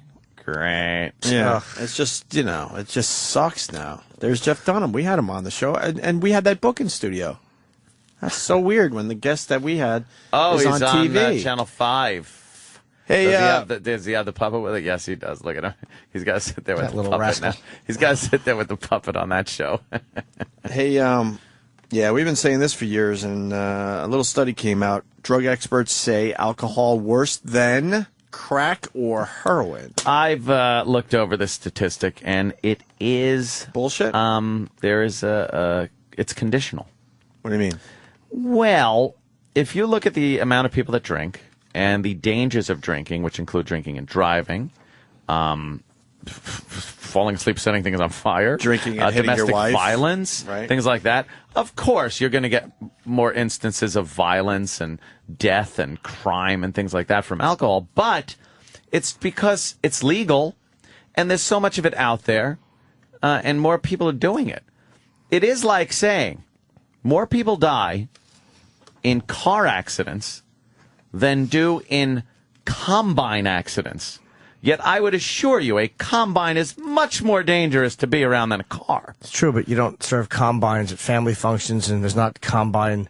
Well, I'm just saying it's because it is accepted. Alcohol is accepted. It's legal. You can buy it. You can drink it. I'm not even talking about underage drinking. I'm talking about legal drinking is more dangerous than heroin, because the heroin addict, he'll go over and knock over a couple of people to get money to get heroin, but you're not hopping in a car and mowing down a family. That's why the whole world is bullshit. I think it's just skewed a bit because there's so many people drinking. It's legal and it's dangerous en masse. If you do it per capita, I think it's not as. I love how you break down statistics. It's always very logical. I love the statistics. But it also just shows how the whole world is complete bullshit, because we as a society have accepted the death and destruction that alcohol causes. Oh, I know. It's in this amazing. country. But then we'll yell and scream about language on TV.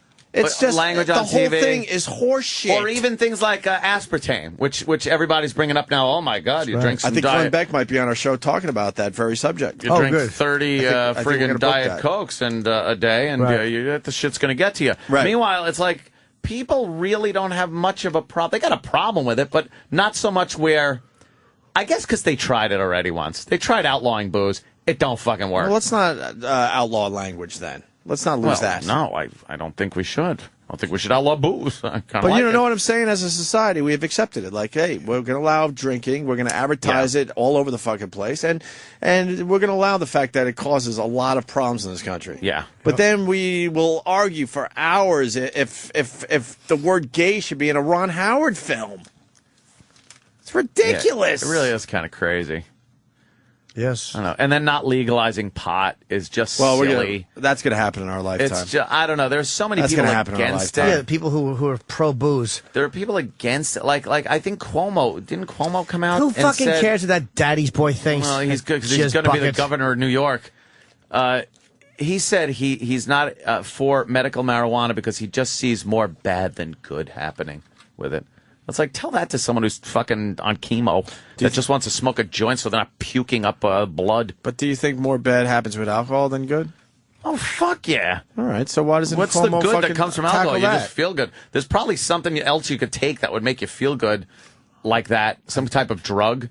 I'm sure they could make some kind of drug that makes you feel drunk but doesn't fuck you up like Come up the ass, maybe? Yeah, it's a good feeling. Are you from the school that pot is way safer than alcohol? Because I am. Yeah, I think it is. I absolutely am think from in that school of excess, thought. anything's fucked up. Of course. I think if you smoke a fuckload of pot and get stoned and drive, you're probably not going to be as good a driver as if you weren't smoking Yeah, but you're going weed. to hit something going 10 miles an hour. That's the gag, That but old I gag. think you could step on the fucking gas when you're stoned. Yeah, I think so too. I think you're But a I little always more like that paranoid gag. the But I cops think are going to be. But I think you're right. I think people after you definitely. Don't you would. concentrate so much more?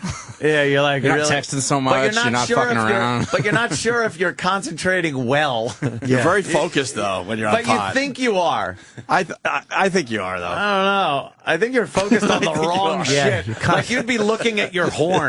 You'd be driving just concentrating on the horn or the steering wheel or your cigarette lighter or something. Yeah, Just thinking about toast. Yeah, and just fucking plowing into a But guardrail. at least you're focused on one thing.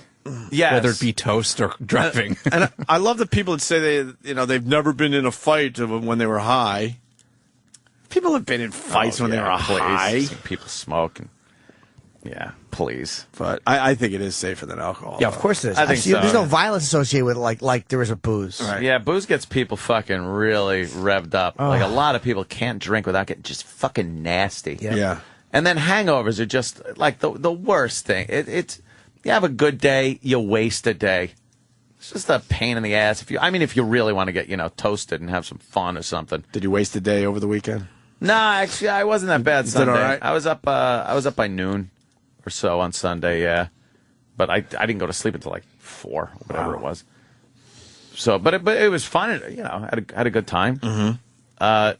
But yeah, unless there's some kind of reasonable substitute, because it's accepted as a social thing. Like you go to a party, you go to a business party, a Christmas party. Drinking is there, booze is there. People have a glass in their hand. They're talking with each other. It's not like you could just walk around a party smoking a joint. Certain parties you can, not the corporate, environment, something like that. It's just something that's so accepted. And then, oh, look, fucking Harry's fucked up again. And they don't care. He gets in the elevator, goes downstairs. Where's he going? Who cares? Who knows? Like, it's just an accepted body count that we have in this country for that and cigarettes. Cigarettes is another thing. Yeah, we've just accepted that. Yeah, that's going to cause cigarettes is an insane poison, right? That you're just fucking. Well, let's keep focusing on body. language. No problem. It is completely dangerous. It's out there. People are doing it in front of their children. Meanwhile, they're upset when their children hear the word shit on TV or see a titty on TV. But the parents themselves are showing them something that is so fucking dangerous to them. But they'll never outlaw it because it's part of the U.S. economy. You know what tobacco is to this country? Course. You know, fucking American cigarettes sell around the world. And that's why it's astounding. And that's why eventually pot will be legalized. They'll figure out how to make some good cash on it. People aren't hurting for pot. People aren't hurting for pot right now. And if the government tries to step in and take over pot production, I mean, you're going to look at another kind of prohibition. It's going to open up organized crime. They're not going to want to pay for the tax. They're going to want their own weed. It's the same thing as prohibition. Why would it be any different than booze was when they outlawed booze? It made the mob. But I'm saying they'll figure it out eventually. I don't know. They'll figure it out. They haven't figured out booze. They can't figure out booze. Well, they tax the shit out of it and everything, but I mean, sin tax. Yeah. The good old sin tax. Hey, are we legalizing marijuana in California today? Is that possible? I don't know. I heard that fight's kind of taking a back seat to everything now. Oh, really? Yeah. There's not a lot of So it doesn't go down today? I don't know. Most likely. I think there's a proposition up. Yeah. California loves their props. Prop 19? I think. Is that it? Yeah. They love their propositions. They love props. But the other thing is, Arnold's fucking done, man. He's fucking... After January, he's just going to be back to being Arnold Schwarzenegger. The Governor. Does he go back? Yeah. Does he go back to making movies? Sure. He's so much older now than he was when he went into office. It's so weird. Like, what was the last movie he made before he took office as the Governor? It's probably Terminator 3. Was it? I'll have to check. It might have been. How many years did he do as governor? 8. It was 8. Yeah, it was 8 Wow. fucking years. Okay. Can you believe that? Remember all the jokes when he was running? Yeah. Sure. That was 8 fucking years ago. I made a good joke. I was like, imagine if he gets elected, boy, we'll see what happens then, That's a good one. Holy fuck. Cracked everybody up. Probably the funniest one I've heard yet. Let's take a look at what movie he made before he was governor here. Opie and Anthony, mornings. Ron and Fez, middays on The Virus. SiriusXM.